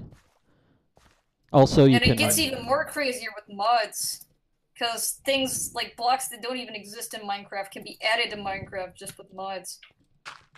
Mhm. And you have even more things to make. I'd create a Spyro the Dragon portrait in that. Like a sprite. They've done that. Like the amount of people who like made statues, like someone made the entirety of Valu, the Wind Dragon, from Wind Waker. Yep. This giant scale in quotes model. Like they made this huge model and they had to make it huge in order to look good with the blocks. Very impressive. Mhm. Way to put Spyro in. He's such an epic dragon. He really is. He's badass. It was one of the originals. It's a shame that none of his games have been remastered yet, but a lot of people say that it's probably going to happen just because Crash Bandicoot did so well. Yeah. So because I invented the term Spyromaniac, and that's what I am and have been since 2002. I'm actually painting Spyro the Dragon on my Harley Davidson gas tank. Dang. So, like a really big, I guess, fan game community. I've never seen a Spyro. There's at least 3 or 4 fan games going on. Some of them might have been canceled or moved on, but they all look really impressive in their own right. I love Spyro. I was gonna play like what's the original games on stream. That's a thing you could do. Games that for me, it was the game that like a friend would have, and you'd go over and watch him play, but he wouldn't let you play. Oh yeah. And then it's like, wow, that seems like a neat game, but you never really learn anything beyond that. Mhm. You may not even know what it's called, so you're just like, oh, he had a neat game. Yeah, yeah. So I never really played Skyrim. Heck. Spyro. Did you say Skyro? Yep. Yeah, I was like, Skyro. Yeah. The original character, Skyro. I'm actually creating a character who's a female named Skyro. It's a simple name, but it's not bad. But yeah, like it was one of those games that like I saw friends play and I saw friends talk about. I even remember seeing a commercial for like the Spyro game where it was like I think it was the Legend series Spyro game, the first one. Late 2000s. Yeah. And then I was like, oh, that looks cool, and then friends would talk about it. I got the game, because I never really paid much attention to it. Nowadays, though, it seems pretty neat. I watch people play it. I'm gonna finish these torches before you get off. Before we get off. I just realized the original Spyro game was made before you were born, Aurora. Yeah. The first video game console I even got was the PlayStation 2, I believe. And I didn't even play the PlayStation 2 because, like, I was a freaking stupid child. So I was like, what's this? I remember fucking first console I had. Like, first console I remember is the Super Nintendo. Oh, me too. And it's like that was really before I mean, I used to play a lot of like Like, I remember fucking... I think it's like my dad's friend would bring a whole garbage bag full of games home. Dang. And it's...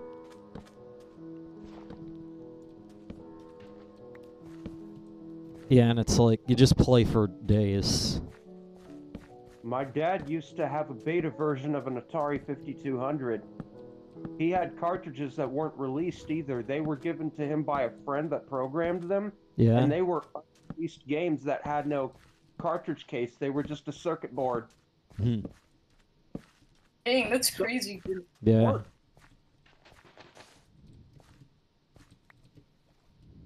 But the NES and the Super Nintendo and the Sega Genesis were the consoles that I grew up with. Those were the consoles I had first. Yep. By me, I actually mean my older brother. Oh, yeah, of Yeah, I'm pretty course. sure a lot of everyone's first console was like an older sibling, or my first console was because my dad got the PlayStation 2 and had games like classics like Manhunt and GTA 5. Mm-hmm. How can you call those classics? Those were just released. Yeah. God dang. Kids these days. They don't know. They don't know what it's like in the 90s. Oh man, I remember when the game Doom was released. Let me tell you about Doom for the PC, which eventually came to the Super Nintendo and PlayStation. Yep. That game kicked ass. Had the It best still sound- does. Like, what do you mean it kicked? It still kicks. Yep. People like continuously breathe life into that game all the time. It's crazy to see. Doom is one of those games where it's like there's so much of a community that it's like when you talk about Doom, you're really talking like when you talk about Doom. Oh yeah. Like even if they banned Doom the MS and it was like outlawed, it would still exist and be just as popular. Mm-hmm. It's like when you talk about Doom, you're really talking about like the community and all the mods and shit. Just everything about it. You're not really talking about just a singular portion of it. Mm-hmm. That's probably why DOSBox exists. Yeah. Yep. But I remember playing it under real DOS back in 1994, Mm-hmm. and I'd have to type in C:\games/doom.exe, enter. Oh yeah. And you had this like I wonder if you had an MT32. A what? An MT32. Can That you was enlighten weird. us? Like the sound board. Oh, no, I had a Sound Blaster 16 at the time. Yeah. And I had a 486 SL... Oh, no, a 486 DLC 40 megahertz. It was a 486 upgrade for a 386 motherboard. Yeah. Was that the one that was like really a 386, but it had 486 in the name? Mm-hmm. Yeah. But it worked very well. Mm-hmm. That machine was $1,200. And we had a 1 megabyte VGA video card. Nice. Dang. And it wasn't even Visa, it was ISA. Oh yeah, the original format, like the fucking card edge connector, but it was in the original IBM 5150 PC. No, not 8-bit ISA, it was 16-bit Well, ISA. yeah, but obviously. But yeah, that's what we had. Mm-hmm. And we all had... What's crazy is that motherboard was so old that even though it had a 486, it had those 30-pin SIMs for RAM, not the 72-pin DIMMs. Yeah, you're talking about the small Sims. Yeah, the small RAM that was available in the 80s. Mm-hmm. We had a 4 megabyte chips, and we filled all 8 of those slots and made it we had 32 megabytes of RAM in 1991. Now that's crazy. Dang. Freaking, how many computers had that? Computer. Keep in mind that like your average 480, your average like 386 computer from around that time would have like 8 megs? I think that's more like 2 to 4 megs at the time, maybe 8. Yeah, average, but paltry in comparison. I think 2 to 4 is like accurate. I have a 486 machine that has 64 megs of RAM.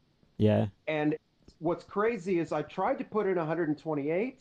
Yeah. The box won't address it. Huh. Mm-hmm. It just doesn't. That where it's counting the RAM in kilobytes. Yeah. And then it's supposed to say okay. Yeah.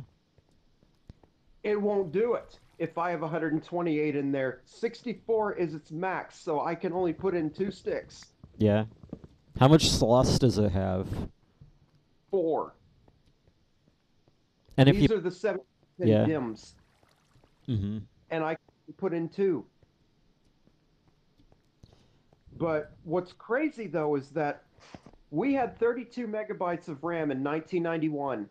Mm-hmm. And I mean, well, my dad's a developer, like I said. Yeah. But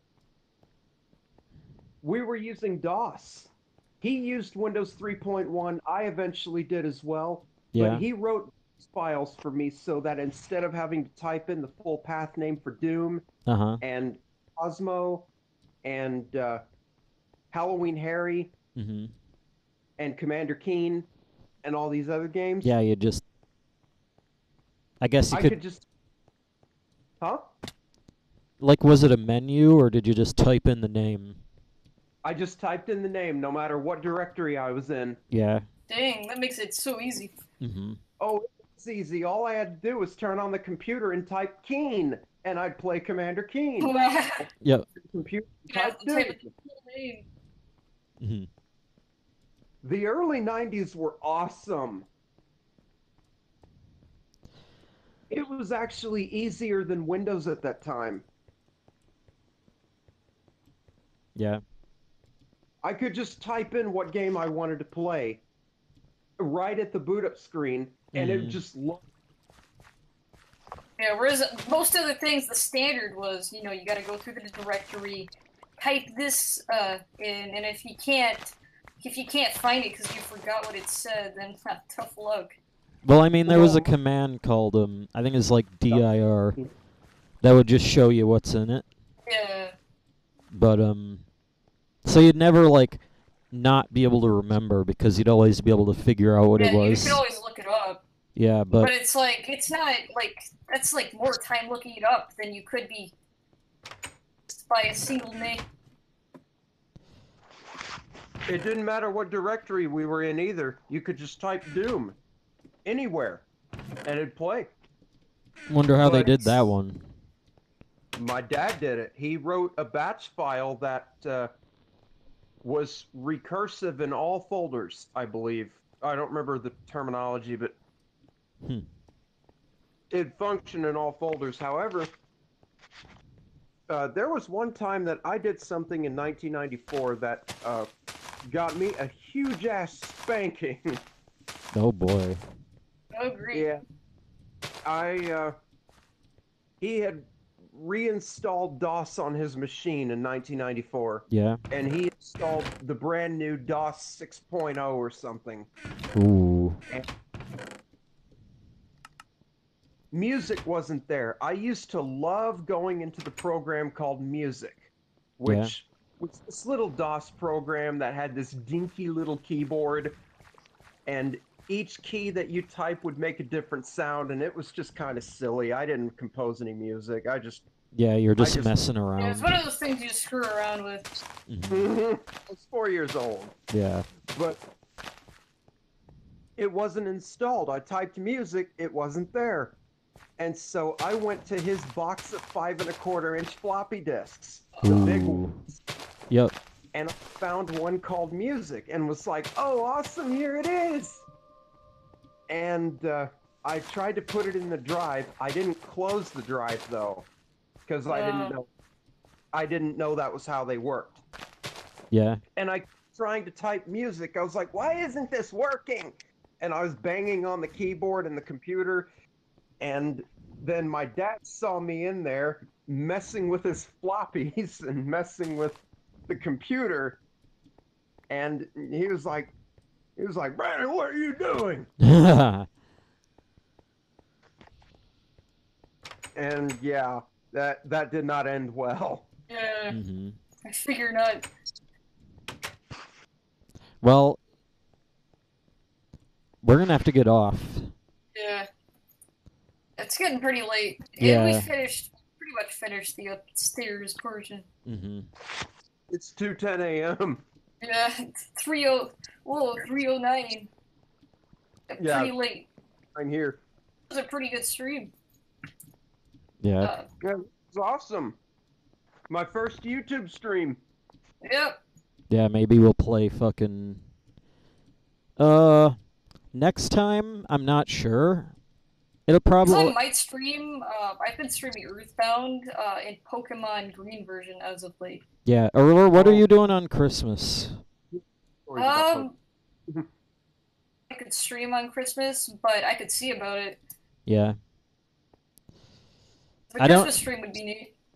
Well, I think, like, This it would was a be pleasure, short. As I enjoyed this. Yeah. Yeah. Maybe you'll come around again. Yeah. Like, I noticed, like, you said you've, like, watched almost all my streams, except you couldn't chat for some reason. Yeah, I've seen all of your videos, but streams, some of them are really long, and I just haven't had time to watch them. But Yeah. Yeah, some of them go on for a while. Mm-hmm.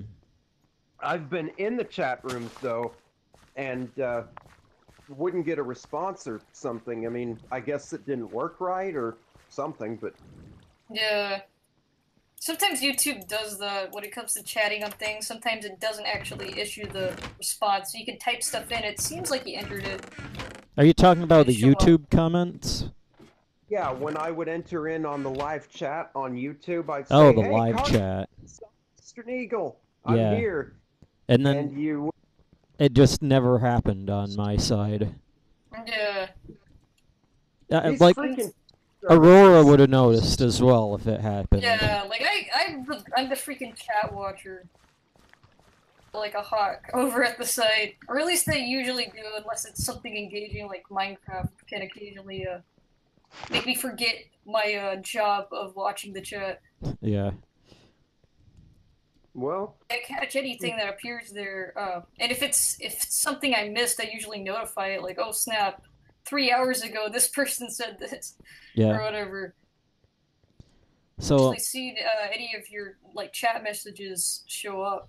mhm. that's a bummer. Oh well. Well, at least this works now. So Yeah, that, this works. yeah, it's My early chat messages were just test messages, and I'd ask crazy things like, "Hey, you wear leather?" or "Hey, you ride a Harley?" or things like. Yeah. So Yeah. it didn't matter if they went through or not, but you know. yeah. Yeah. Well, at least it's the end of all that bullshit. Yep. All what BS? You know. Working and stuff. Mm. So, next time, I don't know when it'll be. I'm like, I don't really have a schedule. It's like, whatever schedule is Aurora's schedule is what my schedule is. Yeah, and I try to show up every other day. Yeah. Just to have like a break period. And also to like work on art and stuff. Uh-huh. Aurora, Also just, I will tell you, loose Kargaroc does like you. Yeah, I'm aware of that. He was talking to me on private chat, I guess, about a month ago, I think. Probably. Yeah. Yeah, I think so. Mm-hmm. Yeah. And, It was yeah. all awkward. Yeah, I know, but that's kind of my thing. I can tell. But I guess we're both all awkward. Oh, I'm quite a. I don't have a word for myself. Mhm. But yeah. Mhm. So if anything ever does work out, I wish you two the best. Yep. All right. So, next time, don't know when it'll be. Um, it'll probably be more ash gray, just because. Um, and I want to like start like I actually set up the like first I have like a fucking like you know that fucking Wii U GameCube adapter that like Yeah. it took all of 5 minutes for him to get it working on the PC. In fact, that's why. Yeah, the fucking like that fucking like the GameCube controller adapter that Nintendo put out for the Wii Yeah. U, and that was like for Smash only, Super Smash Bros. And then you know the hackers got a hold of it and made it work on the PC.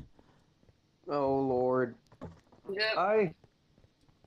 I have to ask one final question before I close the stream and leave. Yeah. All right. Kargaroc, why do you curse so much? That's a good question. Upbringing? I hear effing this and effing that, and it's like, God. I use it like a filler. Like basically a buffering Oh, word. but Like I usually besides- say like or or whatever. Yeah. Besides me ranting and nearly throwing my computer when Discord wasn't working. Most of the time, I'm not actually trying to be obscene. Now, when Yeah, I'm it just- ranting, that's another story, but Yeah. Which you got to unfortunately hear me do. yeah, At but least like, only a little bit. yeah. But like, no one would be surprised. Anybody who watches this stream would not be offended by what you did. It's just a natural occurrence, really. Yeah. Couldn't get Discord to work. And thus it delivered the typical results of nice rage over tech diffs, which is what the stream's kind of known for. Yeah, well, Yep. I was like, damn it, this isn't working well, and said other things. But Yeah. So, anyway, But- I got that fucking Wii U GameCube adapter set up so that I can emulate the GameCube and like use the actual controller. Yeah. And I also have a Wii, like it's a sensor bar that Look, it's a your videos using the F word all the time. Yeah, that's probably why Yeah, nobody freaking watches. monetization. Wonder how OTG fares. Yeah. Actually, I think he has we need to get a Patreon. It's the Patreon thing. Yeah. That's the only way we're going to get money. Yeah. Just don't say the F word every other sentence, and then you can monetize things. Yeah, but that's just what we do. Ugh. I don't like it. I shouldn't even. Yeah, I'm guilty of that, but you know, I'm 27. I've got to stop that crap.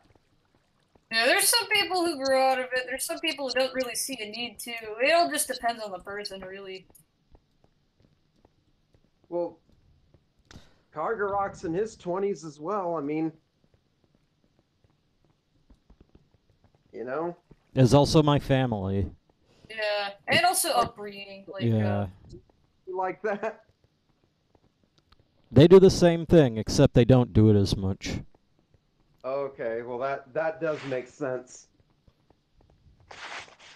My family does too, but I've been able to tame my family. I got them to stop. Hmm.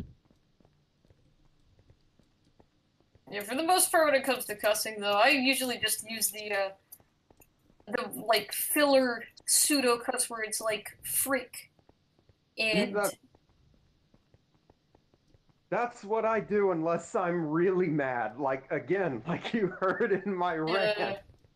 Yep. Oh, I don't know how that went public. God almighty, because that was one of my worst rants. Well, not all of it did, so I don't think you only have the to worry very about end. it. Yeah. Like, you might have gotten like a sentence out of it. I'm mainly just loud when I rant. Yeah.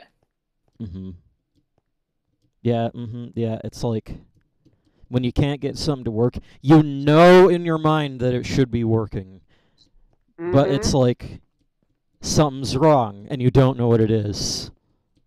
Yeah, and after an hour spending my time trying everything and it doesn't work, even though I'm connected, yeah. Yep. And that's when I just... But yeah, So yeah. I think that wraps it up. I want to fucking complete what I was saying, like, because I got a Wii sensor bar that plugs into the computer, and it allows you to use the Wiimote on the computer. And once again, Dolphin can also use it, so you can play with an actual controller. And I was thinking, I was gonna play Metroid Prime 3, maybe. Yeah, that could work. Final Metroid game, even if it's not the best out of the series in your opinion, still wraps it up nicely. Yeah, and I've not played it in almost like a decade, so... So maybe it is, like, decent, or at least more decent than you remember. Yeah. Is Metroid Prime an NES game? No, it's a GameCube game. Yeah, Metroid Prime 1 and 2 are GameCube. I remember when the GameCube came out, but again, that's another story. I'll save my old man tales for something else. Yeah. First Metroid game I got was Super... In fact, Super Metroid is probably one of my favorite games of all time. Aurora would know this. Yeah. In fact, I made her play it, just because it's so good. It was pretty good. I played the whole thing. You made her play it? Yeah, of course. It wasn't, like, forced like a gunpoint, like, freaking play this game. Yeah. I was basically like, okay, play this game. And so I was like, okay, I don't have anything else to play, so I will. Yep. I did. And it was pretty good. Oh, have you ever played Thunderbirds? Nope. NES. I didn't even know that, in fact, I probably have the ROM, but yeah.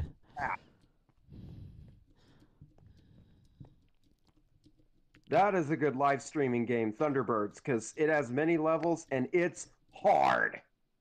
Oh, yeah. Reminds me of when I played Doom. Like, I played a Doom WAD on stream, and it is actually Brutal Doom. Even though it wasn't designed for Brutal Doom. It was like, I decided to play that WAD on the hardest difficulty, and Aurora would know this. It was hard, but it was also really fun. Did you play on Hurt Me Plenty, Ultra Violence, or Nightmare? I played on, like, Black Metal or something. Yeah, the ultimate one. Like, yeah, everything, if you get hit by, like, even a single, like, projectile from a stray spirit. Yeah, like, pretty much anything cuts off half your health. Oh, God. Okay, so, yeah, that must be something unique to Brutal Doom. I'm familiar with DOS Doom. Yeah. Which, to me, stands well on its own. I don't need a Brutal Doom add-on to make my gameplay any better. Yeah. I love my OPL3 synthesis on my DOS machine. Yeah. I use a modern source port. Yeah, I don't. I prefer to play the way I played 24 years? Oh my fucking... sorry. Yeah. Oh, freaking green. Yeah. I just can't believe it's been that long ago. Neither you were barely born, and Aurora wasn't even thought of yet. Yep. Yeah. And I was 3 years old, and I was playing Doom on DOS. Mm-hmm. Why am I so much older?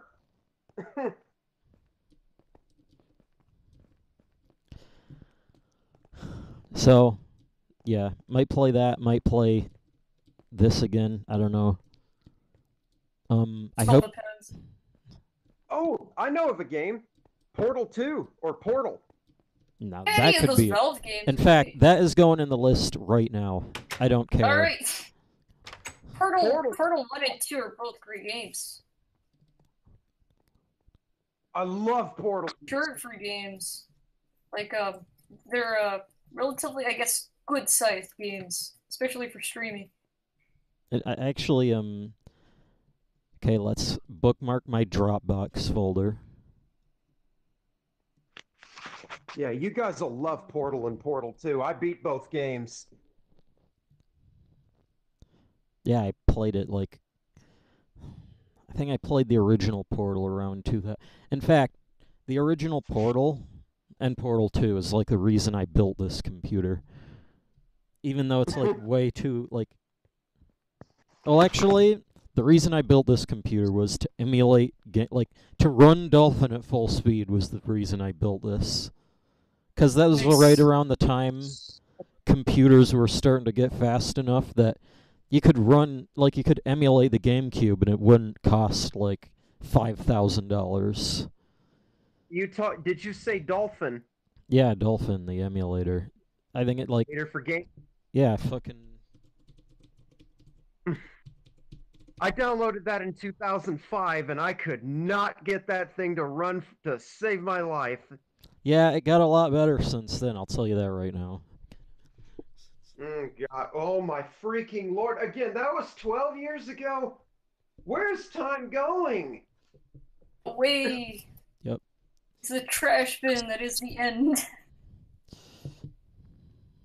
I swear I could just Where's this? turn Here it is. So and be back in 2005 in Albuquerque writing on my Sonic forum. Okay, watch this. Portal. I have a list of games to play just because otherwise, like, I wouldn't be able to keep all. I wouldn't be able to, like, think of every single one of these immediately off the top of my head. So I keep a list. I wonder if it's already in here. I'd be surprised, though. Yeah, Portal and Portal 2 aren't in here. Team Fortress, from what I heard, is a good game. The original or the second one? I don't know, just either one of them. Team Fortress's history is like really interesting. Team Fortress, the original, was a mod for Quake. Or maybe Quake 2, I don't know. It's insane how it became such the original thing it is today. Yeah, and then... Good, in fact, that they haven't... And then Valve... made a Game Pass number 2. Yeah, and then Valve made Team Fortress Classic, which was its own game. And that was... I guess you could call that Team Fortress 1. Try Half-Life. Yeah, I have that one too. Yeah, I want to play that one. I want to play that. Damn it, I want to play that. Fucking, I've already played it, but I still want to play it on stream. Yeah. And before it's like the original version. I might play the original version. Yeah. The non-Steam one. Though you still might I don't know. There's an endless list of games to play. Oh yeah. It's just... You know, you should just fucking... There's millions, even if you run out of good Instead ones, of me there's still fucking... more. You should just make a list of games, because you're better. Ideas. Yeah, here's my list.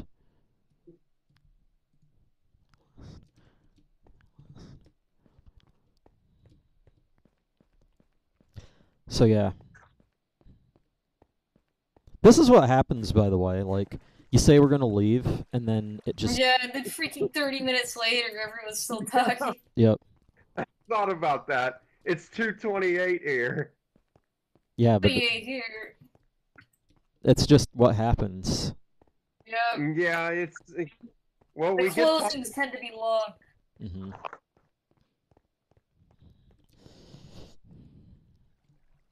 How long have I been on this stream? What, like 4 hours? Something like that. Yeah.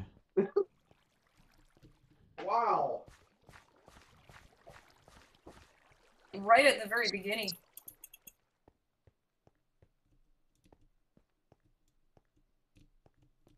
Originally didn't expect you to show up. But then somehow you showed up in the chat. I guess it decided to work this time. Yeah. The stars were right. They actually displayed the message. Yeah. Try playing some older games too, like, you know, the original Duke Nukem 3D. Yeah, Duke Nukem is another, like, famous game. I've played that almost 25 years. Back when it was a side-scroller. Yeah. I was really young, though. I mean, I was like 2. But then there was also Secret Agent. And Pharaoh's Tomb, which is older than I am. Try playing some DOS games. That would be You cool could do too. you could do like a miniature DOS Madness, like how Joel does. Yeah. I need to get a really good list of games. I mean, you won't get any competition from me. I don't do live streams. Yeah.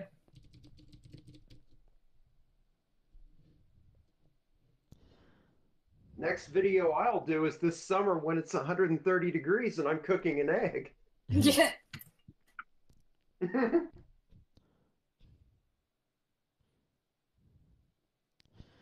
Which will be summer 2018.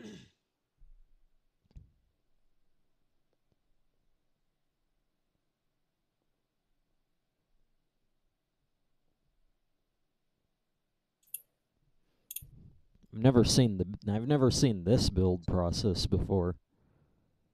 Today's Friday now, right? Huh? What? Is today Friday now? Yeah. I believe so. Yeah, it's Friday. It's the 22nd. So 2 more days. today's December 22nd, 2017. Yep. Did anyone here watch Angry Grandpa? I don't know what that is. You're talking about the classic YouTube video about that angry grandpa who's just angry and a grandpa? No. I'm talking about a channel. Nope. Nah. Okay.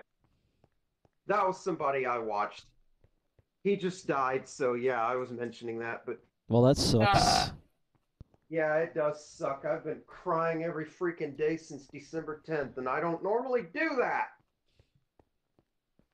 Yeah, but that freaking sucks. Whatever that happens, it's like a real, like, sob fest for everyone involved. Mm-hmm. Well, he had cirrhosis of the liver. Yeah, so which is even worse. Like, it's one thing to have someone die, but it's another thing to have it die from, like, a disease. Mm-hmm. Then it's like, frick, their life ended short. He was a cancer. Pretty long. He survived cancer, but then he died of cirrhosis of the liver, which means that rather than his liver being like that canned cranberry jelly you get in the can, Yeah. his liver was like beef jerky. It was all basically, tissue. and I believe it's caused, or at least it's typically caused by drinking too much, like alcohol. Yeah. Yes. Long-term alcohol. It was also pain medication with Tylenol in it. Yeah. So yeah, and it was awful. Because it took him 14 days to die after he went into a coma. Oh, that really sucks. That's like #1 worst. Mm-hmm. Yeah, I just wondered if either of you guys knew Angry Grandpa, because I've watched his YouTube channel for 10 years, and we just lost him, and yeah. So a real legacy. Mm-hmm. Yeah, I remember when he was featured in December 2007 on YouTube, and I saw him, and back when just about like, damn it, I remember like you could make a video back then and it'd get like 1,000 views, and it'd just be like, that's just how it was. Yeah, it could be a video about anything, like you spilling a cup of milk on a table. Mm-hmm. and you get 1 million views, and everyone be like, "Wow, eats good." 1 million views was not a thing in 2007. Yeah, like million Yeah. in exaggerated quotes. I remember For inflation.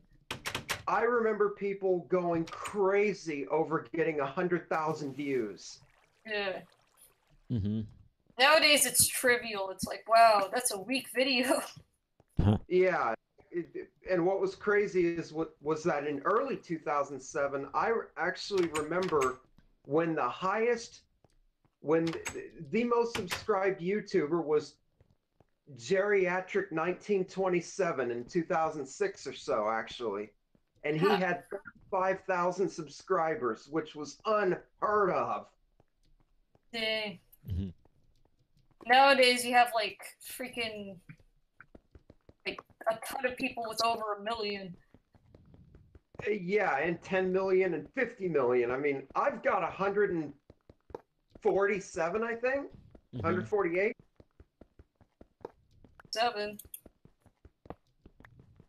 147, I guess, but that took me 10 years to get. Yeah. Yeah. But yeah, it's just crazy, you know, how time changes and how things change. I just Mm-hmm.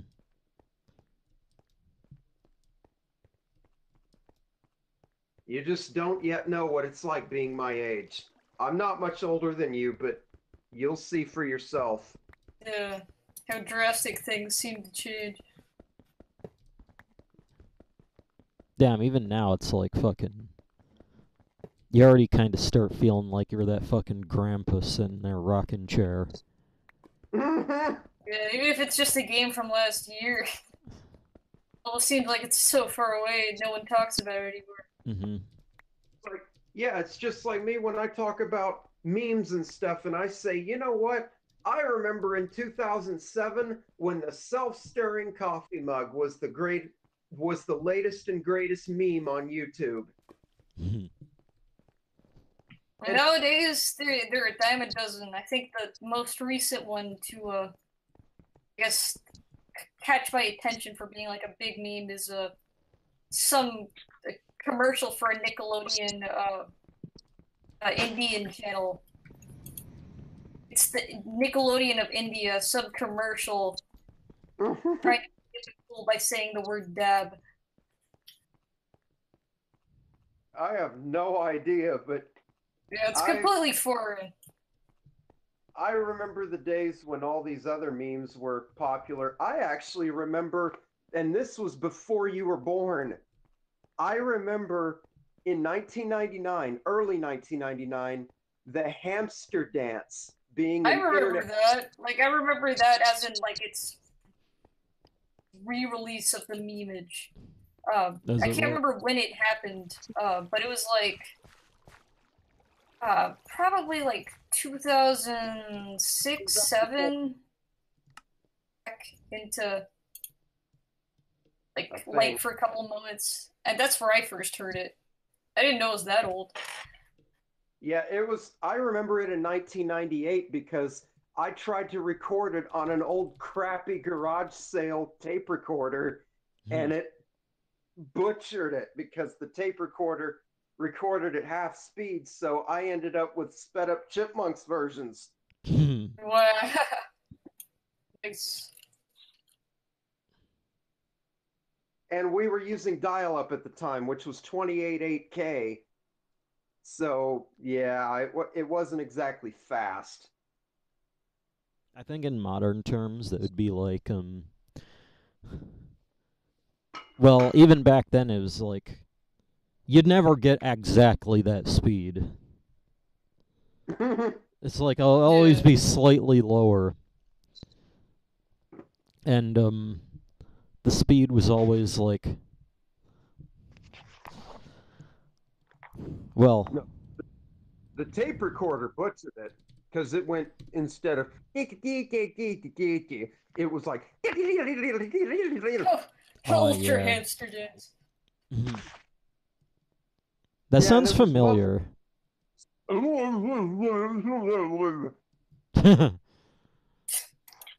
It was a piece of crap tape recorder. But I'll never forget when my brother and I played it on our computers, the website, they played it 2 different times. They weren't synchronized. Yeah.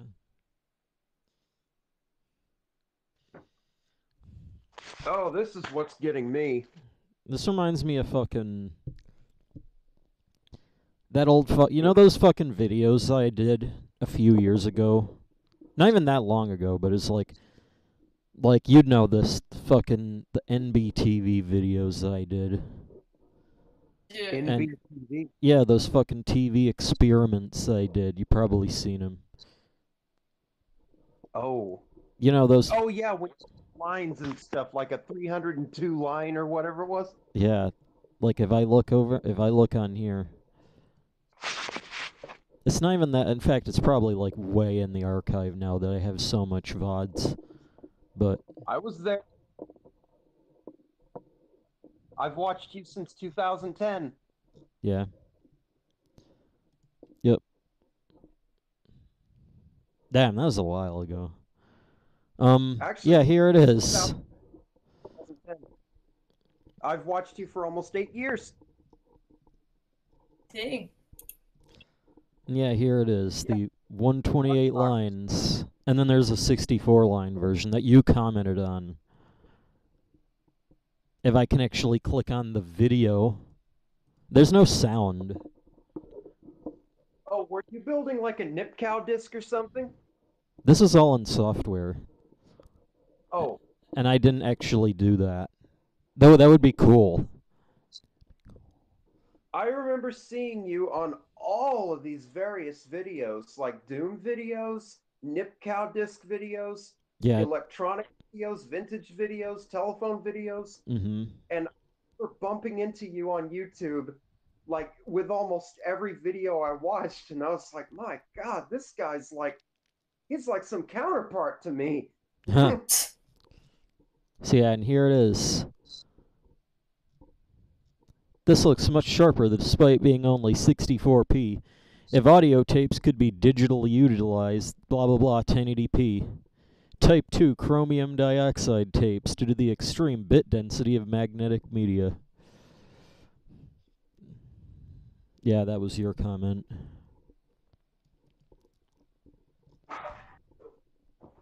Maybe if he had like some super accurate pickup head that could do that linearly. Hey, Kargaroc. Hmm. Learn to ride Harley and wear leather, and you could actually replace me. Become a clone. Yeah, my clone. Nobody'd know. Huh. Let's see. Dang, it's freaking already 3:41. Yeah, it's 2:41. Holy crap! Jeez. We've been I think I closed. was off now. We closed this at like what, 2:09 or 2:10, and it's now 2:42. Yeah, that's what happens. Yep. This goes on and on. So yeah, this is like It'll be hours before the sun rises this time of year. The sun doesn't rise in Phoenix until after 7:30 at this time. It's actually still pitch black at 7 a.m. here. Yeah. It says MT120S. I think that's an S. That's gotta be an S. But yeah, this is that tape recorder that, like, I don't know what happened. Like, it was like when I made this video, it looked like it was fucking underwater. Looked like it was stored underwater for a year. And now I need to replace a lot of parts because it's all rusted and it's in pieces. I love vintage electronics like a tape recorder. I have a tape recorder that was made in 1963 by Sears. Mm-hmm. What would be cool is if I had a tape recorder that could record this 128 line video and it would actually look better. Oh, were you talking about an actual audio cassette that could record video? Yep. That's right, I saw that once, but it didn't look that good. Yeah, exactly. None of them look that good, and that's just because the tape isn't fast enough. I wanted to do that with 8-track tape because 8-tracks have programs. Yeah. Switch between, and it goes ka-chunk, Yep. ka-chunk, ka-chunk. You'd have to run it. Them. Maybe you could do it with like a Fidelipack cartridge or something. Oh, I have a bunch of those, but I have 8-track tapes. I made myself a disco 8-track tape back in 2013. Yeah. All disco. Just That's the way cool. it should. 70s, you gotta have disco. Mm-hmm. Even got a disco ball for it. But hey, I was going to try to experiment with data on that, but the problem is that with certain 8-track tape players, there's bleed through between programs because the head won't be positioned right when you push the button. Mm-hmm. Yeah. So you'll end up having a bunch of noise. Yeah, so it's like doesn't really work as well as you'd want. Yeah, but I have a 120-minute 8-track tape. I tried to make a 150-minute myself, and that that didn't work well at all. I ended up ruining the whole thing. Ah. Yeah, those things can be quite messy. Yeah, I screwed those up so bad, and I tried to glue it, and yeah, the reed head really doesn't like glued tape. Mm-hmm. What even is this video? Now I'm just looking through my old videos, like, oh, like you said, like you mentioned that fucking Dolphin emulator that is downloaded in 2005, and I found the first version, like a few years. Yeah, from 2004, January 2004. Yep, I experimented with that with a bunch of friends at my Sonic community, but it was not ready. No, it wasn't, and neither were computers, because I would get, like, instead of a nice running Sonic Adventure game, like Sonic Adventure 2 for GameCube, I'd get... Yep. Interestingly enough, like, it seems to actually like work better now than it did at the time. Even that older, like even the. I had core back then. That's all there was. Well, yeah, of course it's gonna run faster, but like it has less glitches now than it did back then, and I'm like, what? Usually, like you'd expect it to run slower, but yeah, it would be like. Oh, go ahead. I remember, like, taking a picture. Like, I remember Dolphin as like 1. I don't know if it was 1. It must have been like 1.0 or something. That was a while ago. Yeah. And it ran at 4 FPS on my laptop in 2008. And yeah. That's better than what I got in 2005, which was 0.3 frames per second. Mm-hmm.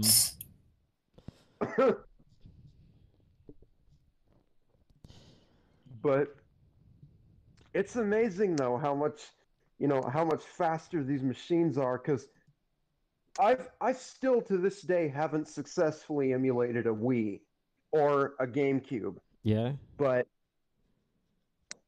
I actually got running on my 486 machine, and I'm not joking. I got running on my 486 DX4 100 megahertz PC with 64 megs of RAM, a working Sonic the Hedgehog game for a Genesis emulator for DOS called Genesis, made in 1990. Oh boy. That reminds me of fucking... I used that same version of Dolphin.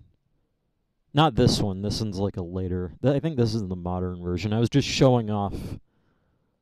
Like, you know the Kargarocs. And I'm like, I made it so that they won't attack you, and I also made it so you can't kill them.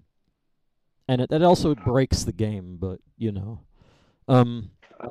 What game? Wind Waker. Oh, Oh God, I love Wind Waker. That was my favorite when I was 13. Mm-hmm. And I got that running. Like I made there's a test room that just has Kargarocs in it, and you can get to it with the mod that I have really easy because you turn the game on, and it has the title screen, and then it goes to this map select, and you can go anywhere. And Yeah. there's this room that just has the Kargarocs, and I was able to use that ancient dolphin version on an AMD K6. I think it's I don't remember how fast. It's 200 megahertz or something. That's ancient. I had one of those in 1998. Yep. That's not gonna work. Well, I made it work. In fact, I think I have screenshots. It doesn't look good. It's glitched to hell, and it ran at 1 frame per minute. But considering the Nintendo GameCube runs at 749 megahertz, how would you get it running on 200 megahertz? I know, right? I wonder if the picture's here. Rare images. No, it's not that. Photos. That's not even a real That's not even a real fucking thing. Maybe it's in public.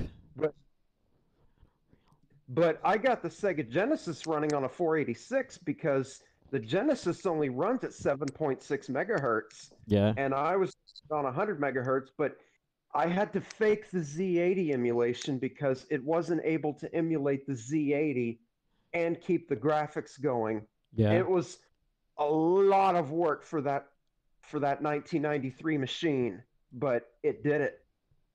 Yeah. Yeah. But it did it because I made it do it. Where is this? No, that's not it. In 2004, but oh my God, I miss the days when I was actually able to think right. What happened? I don't know what happened. You just get older? Yeah, I was about to say, I guess it's just getting older, you know? That 10th grader I talked to in 2001 was right. When you get older, you get stupid. Not really. Sometimes. I don't know. I guess it depends on perspective. Just wait till you reach my age. I don't want to think about it. Wait till you're 27. You'll see.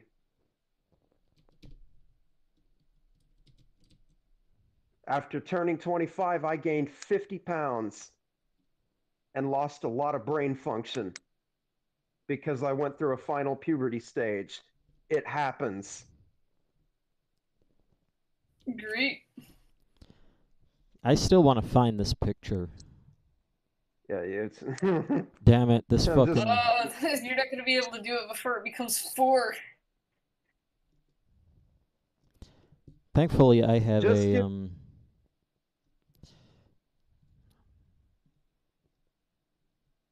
What is I even looking for?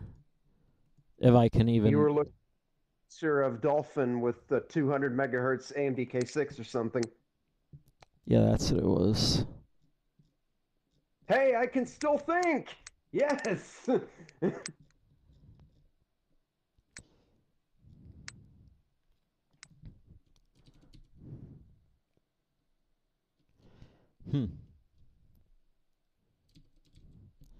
I know it's a,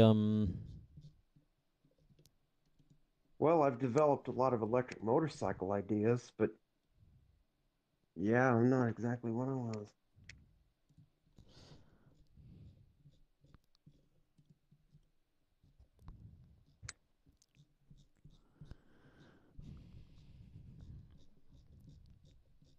I swear this shit is right here. I have a calculator that's digital that uses red LEDs. that was made in 1972. Yeah. It's a pocket calculator from 1972 with the world's first microprocessor and uses glowing red LEDs. It's not the black LCDs that you see today. And it takes 2 9-volts or 1 9-volt or something like that. Yeah. It was my granddad's. Can't find this shit. My dad's too young to have this thing.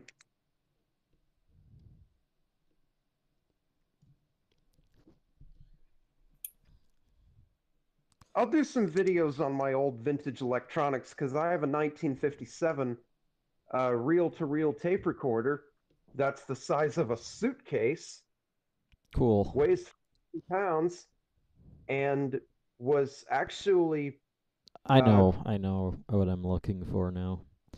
it's built so when Sputnik went up. Yep. October 1957. Have this fucking flash drive that for some reason it doesn't, like, when you plug it in, it doesn't work immediately. You have to unplug it and then plug it back in. $1 for every F word. Exactly. What is this? Oh, this is an old install that I had. I don't know what it is, though. I don't like hearing somebody a few years younger than I am cursing like that. It just doesn't feel right to me. Remember I this guess thing? it just depends. Did you work on any artwork besides the Me? like? Yeah, the bird. What about the bird comp? I cleaned it up a little bit. So you worked on it? Or he I was did that up. You'll probably like this, actually.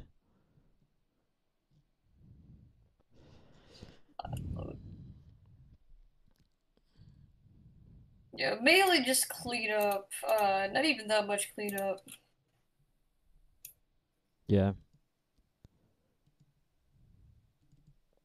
Oh man. Maybe this is it. Maybe.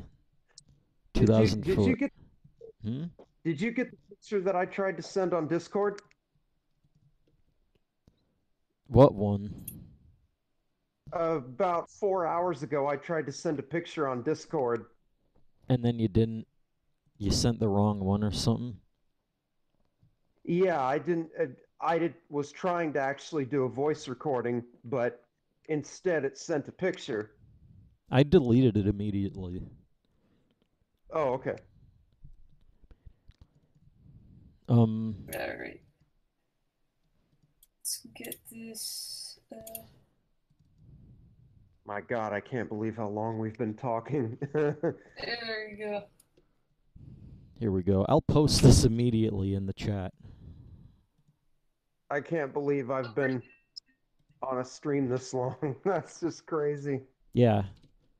Kargaroc has a more successful YouTube channel than I do, though. He's got like twice the subscribers I do. Yeah, it's pretty surprising. Even if, like, half of them are, like, inactive, because it's been so long, it's still interesting. Oh, most active. I've got little dragon artists that watch my channel. Yeah. Because I'm in the Spyro community. This is BirdComp 42. And I need to copy this over. And then... Oh, yeah, and bird artists, too, but...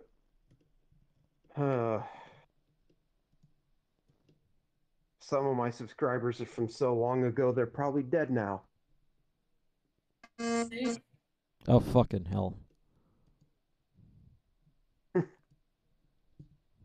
See, most of my subscribers are pretty inactive.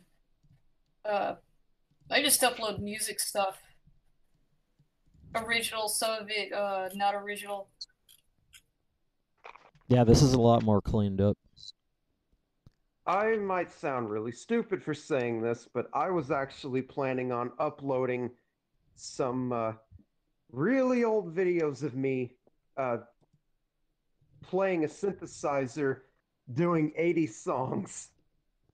Yeah, it's not a bad idea. I've seen people do it before on YouTube. I just do. I just make songs on Logic Pro X. Oh, oh, that's cool. But yeah, since you guys know when I was born, it doesn't quite work. But Yeah, I've told other people that I made these songs back in like 1985. ancient synth experience. Yeah. I just do that because, I have a house that's full of old stuff. I don't have any new electronics. My microwave is from 1972, Hmm. and I have a 1985 TV and a 1987 computer. So I can immerse. Oh, and a 1986 camcorder, so I can really immerse myself in the true 80s. Yep. Which, God, I wish I could have seen the 80s. I Why just did I need to have to like wait?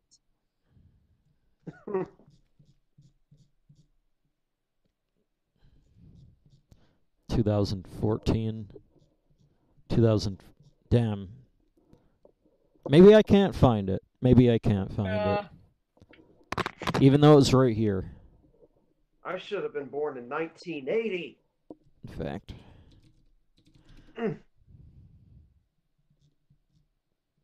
But I wasn't. Yeah. Um.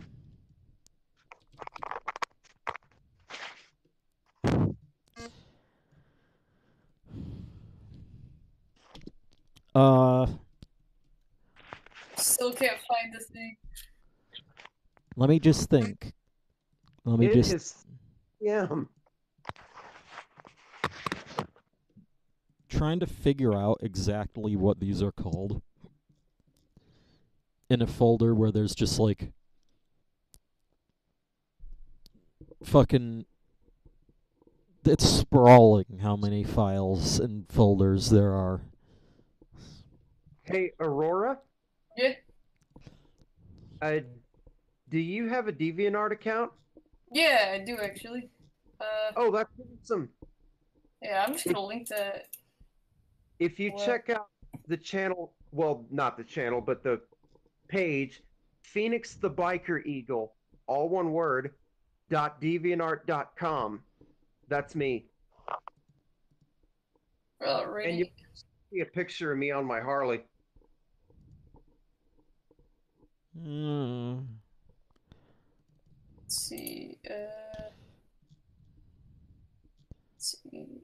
Damn, all I can find is this fucking programs.png, which is just a Windows XP screenshot. Oh. I think the actual file I'm looking for is Windows 2000. If I can even find it, because W2K was an awesome operating system. one of the best. Too bad you Oh, can't yeah. really use it anymore. Aside from really. like, Go ahead. well, I was just saying, like, aside from like retro stuff. Yeah, I used to use it on my Compaq Armada 7800. Mm-hmm. Loved that laptop.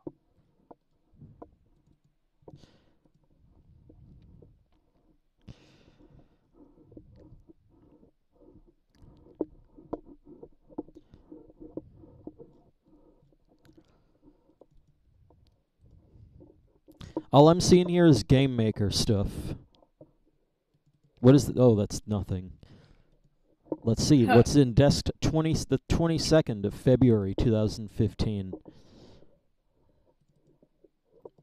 And it's like, then you have this, and it's like PNG image. That's nothing.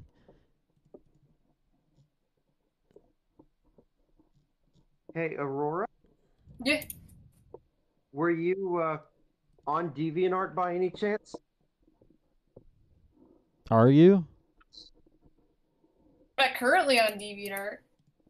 Yeah, hang on, Did you link I did that? though. Checking out my page or not. Oh, If not, that's fine. I mean, I was just wondering. maybe I'll type it I'll check in. it out later though. Maybe I'll type it in. Your page name is just Phoenix the Biker Eagle, like you have it here in Discord. Yep. Yeah, I'll copy paste that later though.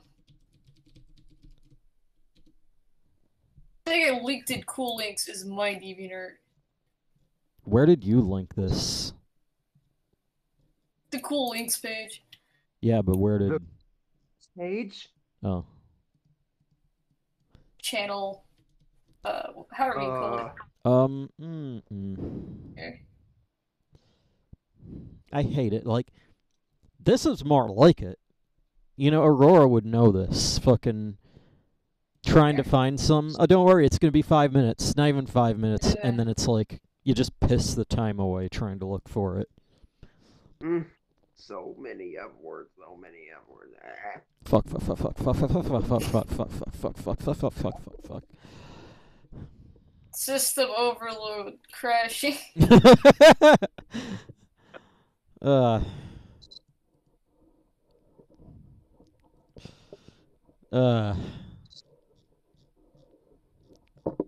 Maybe... Yeah, Fuck it, I don't care. Yeah. I can't find it. Maybe I should head out now, cause Yeah. or else it's gonna be 5. And I already didn't sleep last night. Probably don't want to do the same thing. You don't curse. Yeah, what? I was saying, Aurora, I'm so glad you don't curse. Even But like it's the usually other just when I'm people. describing something. Like the word badass, I don't mean it as a like offensive. It's like a descriptive quality. Yeah. Bad word. People have called me that when I'd ride, but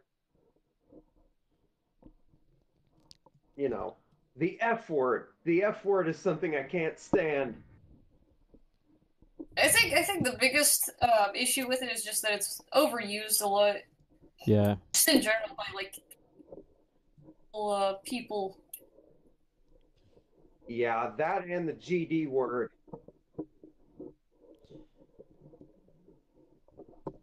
Yeah. Why does this video have like over 100,000 views? Which one? This fucking... What? Look at this. I'm gonna link this in the videos. This is one of my videos. What even happened You have here? 100,000 views? Yeah, and it's a modern video, so what the hell? I guess somebody linked it.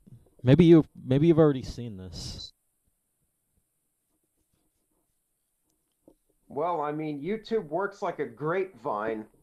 Whenever somebody who is basically a... I think that's the wrong link.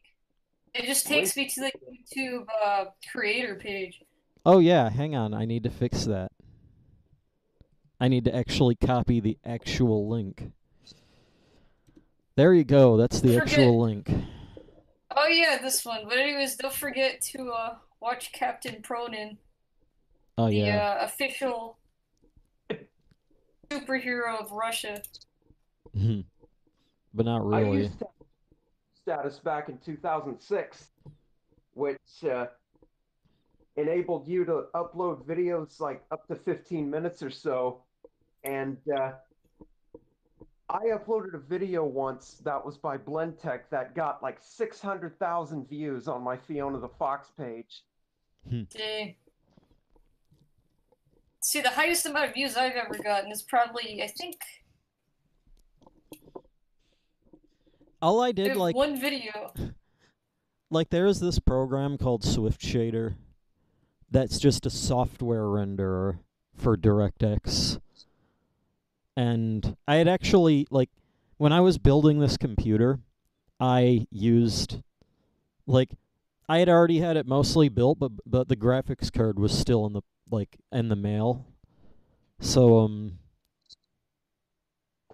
I used the old graphics card. Like, I used a really old graphics card from, like, the early 2000s. It was a PCI graphics card. So was it like a 3DFX card or something?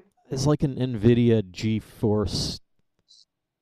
It's like Oh, an like a G it, or GeForce 3? it's like a GeForce 2 PCI, Oh, and I used it I was on an made. i5 for like a week. And because he couldn't really play any games, I used Swift Shader to play, and it could actually run Portal 1 decently at 640 by 480 on the CPU. But 640 by 480. yeah, That's the resolution of my Windows 95 machine. yeah. But it's like rendering on the CPU, so Yeah, that's not too bad for that, but yeah. you know, I mean, for like if you were to write your own 3D software renderer, you could make it a lot you, faster, like Half-Life 1 did. And how the hell do you think all the fucking like A10 Cuba worked? well, yeah, back then we didn't have GPUs. Well, yeah, that's what I'm saying. Back in those olden days, You in had the to do mid it on 90s, the you had to do it on the CPU. That's like you had no option. And you we can did make it. have a CPU, and the CPU was sometimes just 40 megahertz. Mhm. But 3D running at those in those times because, And it's crazy that you can do it on that. well, it worked. Yep. And It They weren't exactly beautiful graphics. I mean, it was just a crappy old Macintosh with some low polygon count 3D graphics, but it yeah. was 3D. Yep. And that just goes to show you that like if you were to make a game with a built-in software renderer, it can go really fast. Whereas Doom hmm? Doom is rendered with software. Yep. So is I don't know if you've ever played 1995 Descent before. Yeah, I was thinking about it too. That one's going on the list too. Right. Descent is an awesome game by Interplay. Here it is. I played that 22 years ago, and man, it was awesome then. It's awesome now. And then, of course, there was Quake, which Quake needed almost nothing. It was a totally 3D game. It didn't need a GPU, and it only needed 66 megahertz to run. Mhm. Yep. I don't know how in the hell they did that. That's what I'm saying. It's like magic. That's like hell even for me like I'm trying to like learn more and more how it's done every time and it's like still magic.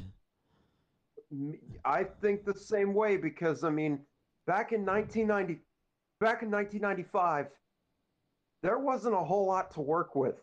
I Exactly. mean, no GPU, 1 megabyte of RAM for the video card. So 1 megabyte of VRAM, sometimes just 512 kilobytes Mhm. of VRAM. And none of that was Yeah. used for like text like that was solely for like holding the image that you'd see on the screen and that's all it was for.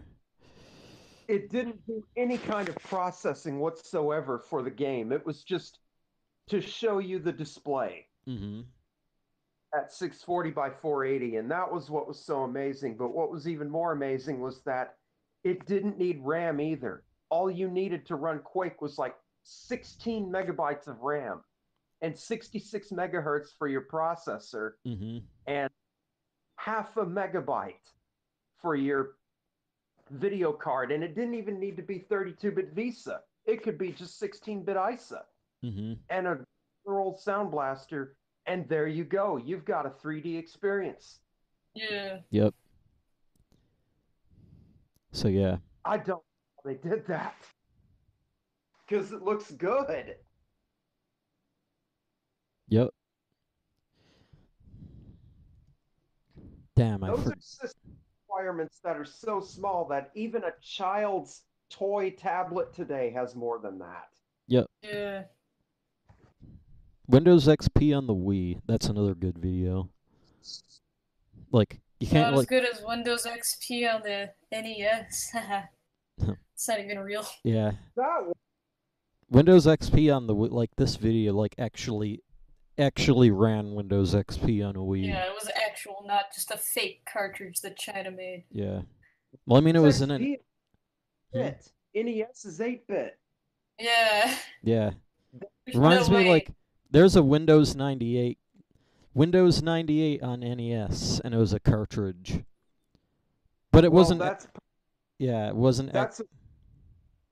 Sorry, go ahead. Well, yeah, I was about to say, like, yeah, it's not really Windows 98, isn't it? It's just, like, pictures that look like Windows 98. Yeah. But they're good attempts, but there was never an 8-bit Windows. Yeah. I think the closest that ever got was, like, CPM, which is... My God, CPM. CPM in 1978 used to actually be 8-bit, and it ran on the 8080. Yep. And it was actually where DOS came from. Yeah, I know. Have you ever seen 8080 Still Alive? Is that a video? It's a video, yes, and it's of the Portal theme, Still Alive. Yep, I've seen that. And there's another, like... Yeah, and there's another version where they hook up a, like an FM synthesizer to the same computer. Yeah, but it's an 8080 computer with a bunch of blinking lights, and it's from 1978. Yep, it's pretty cool. I saw that in 2009 and was so enthralled by that I rebuilt my 486 machine. Yep. Reminds me of fucking... I probably have that, in fact.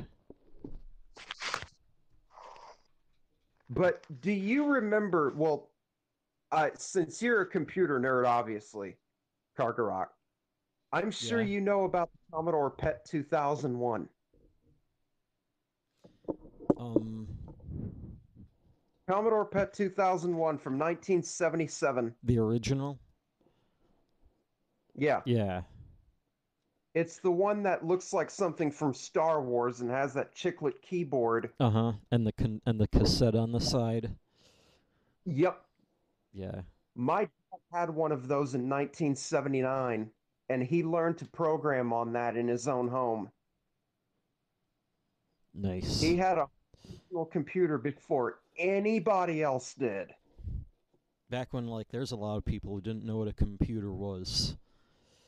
Oh, no, he told me stories about people being afraid of computers back then because they were afraid that it was some...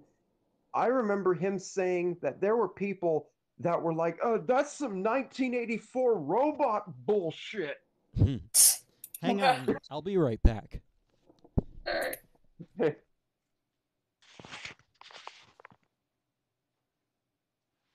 And it was like, wow. Yeah, it's like, even back then, people were suspicious about new stuff. Well, it was 1978, so back then there was no term called PC. Yeah, so it's like, what is this? It's like an alien thing. It is a home personal computer system unit. That's what they called it back then. A home personal computer system unit. Model 2001. You know, because everything had to sound futuristic. Yeah.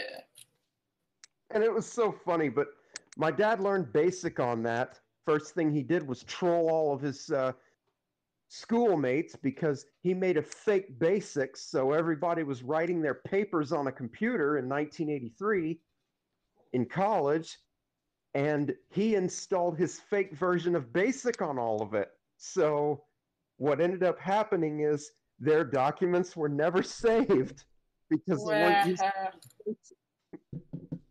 It's terrible. He trolled everybody, and he actually got suspended for that. Yeah, it's freaking no wonder. Let's hope that this actually has the files I'm looking for. Yeah, that'd be great because It's I'm actually getting tired finally. Yep. So here we go. But Look at all these files, though. This I'm is still gonna show Kargaroc and you, Aurora, as well, if you want to. what is it? You can meet my dad. Yeah, you were talking about snap. that. That would be cool. He didn't have time this time because, you know, he's a programmer, very high profile. He's a busy guy. Yeah, obviously. But, you know, Yeah. I can still give you guys the, privilege, nonetheless, of Yeah. meeting the guy that created the A10 series and After Dark. That would be Yeah. cool.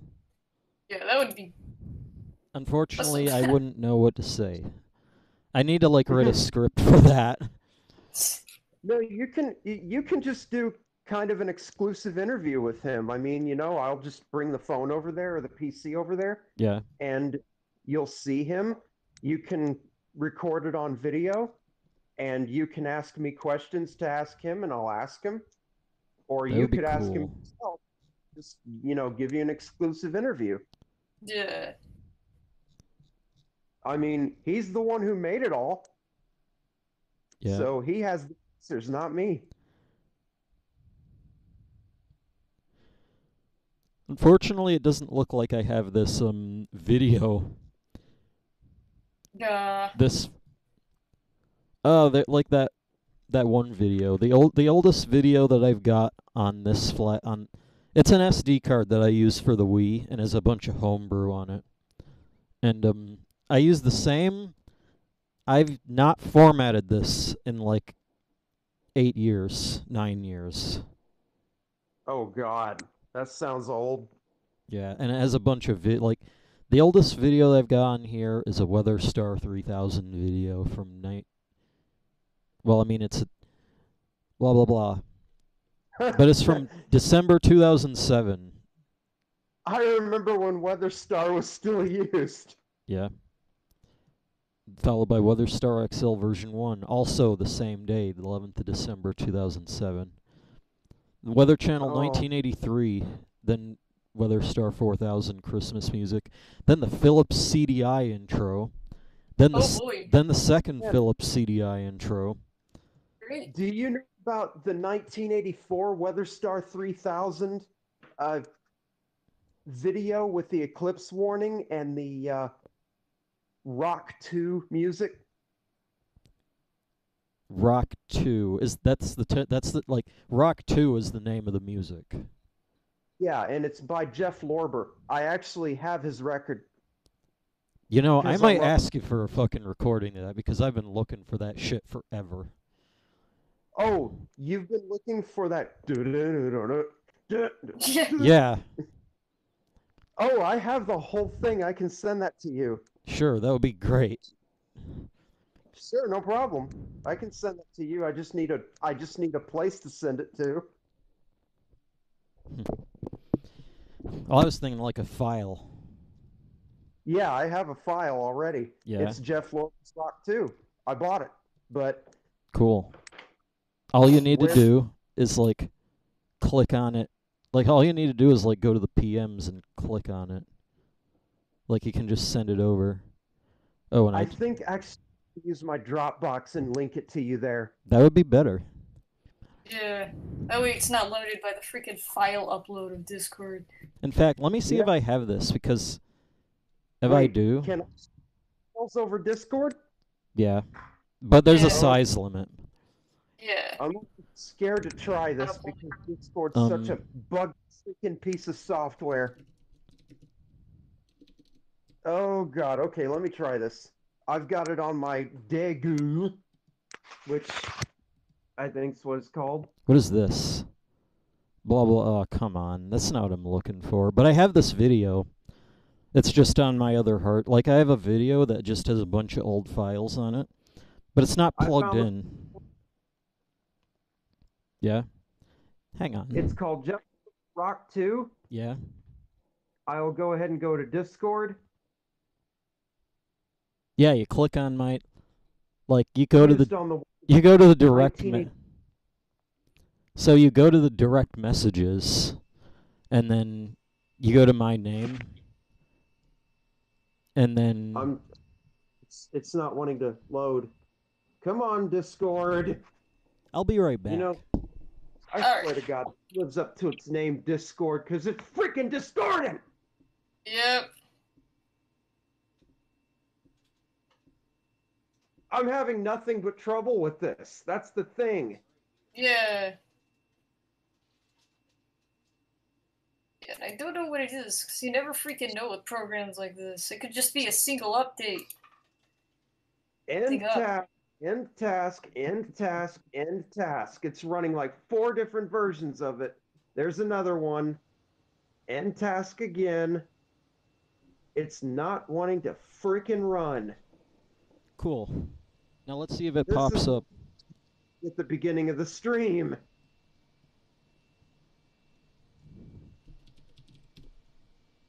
I want to send this file.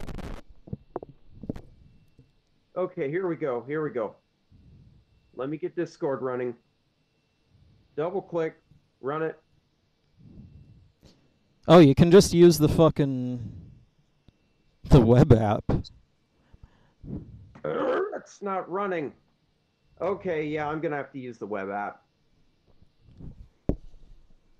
But I don't remember my login. I know that saddledeagle@gmail.com was my name, but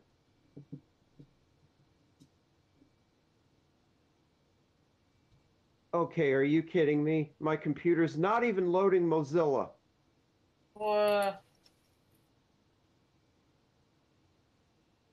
Oh, this is some BS right here. I hate this computer.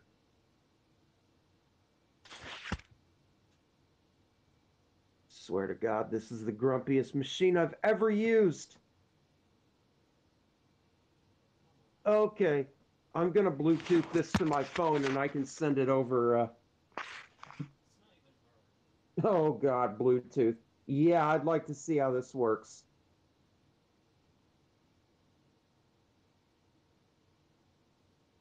Let me try it. I really want to send this file.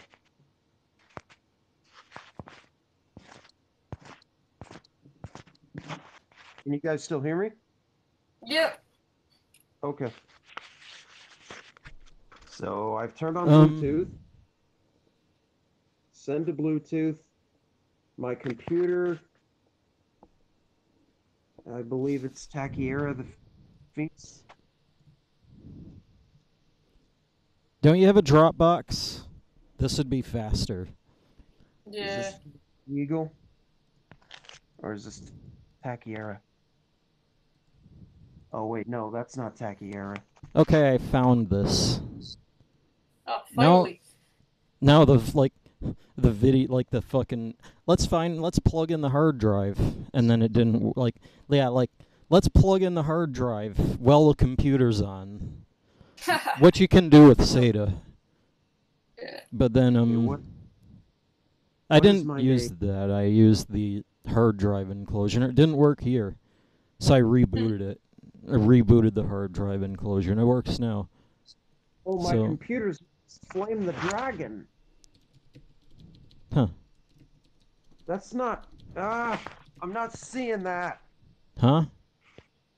Okay, let me try the web app. Of course, it's not even freaking loading.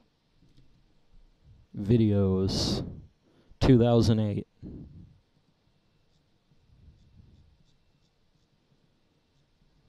Okay, finally something's running.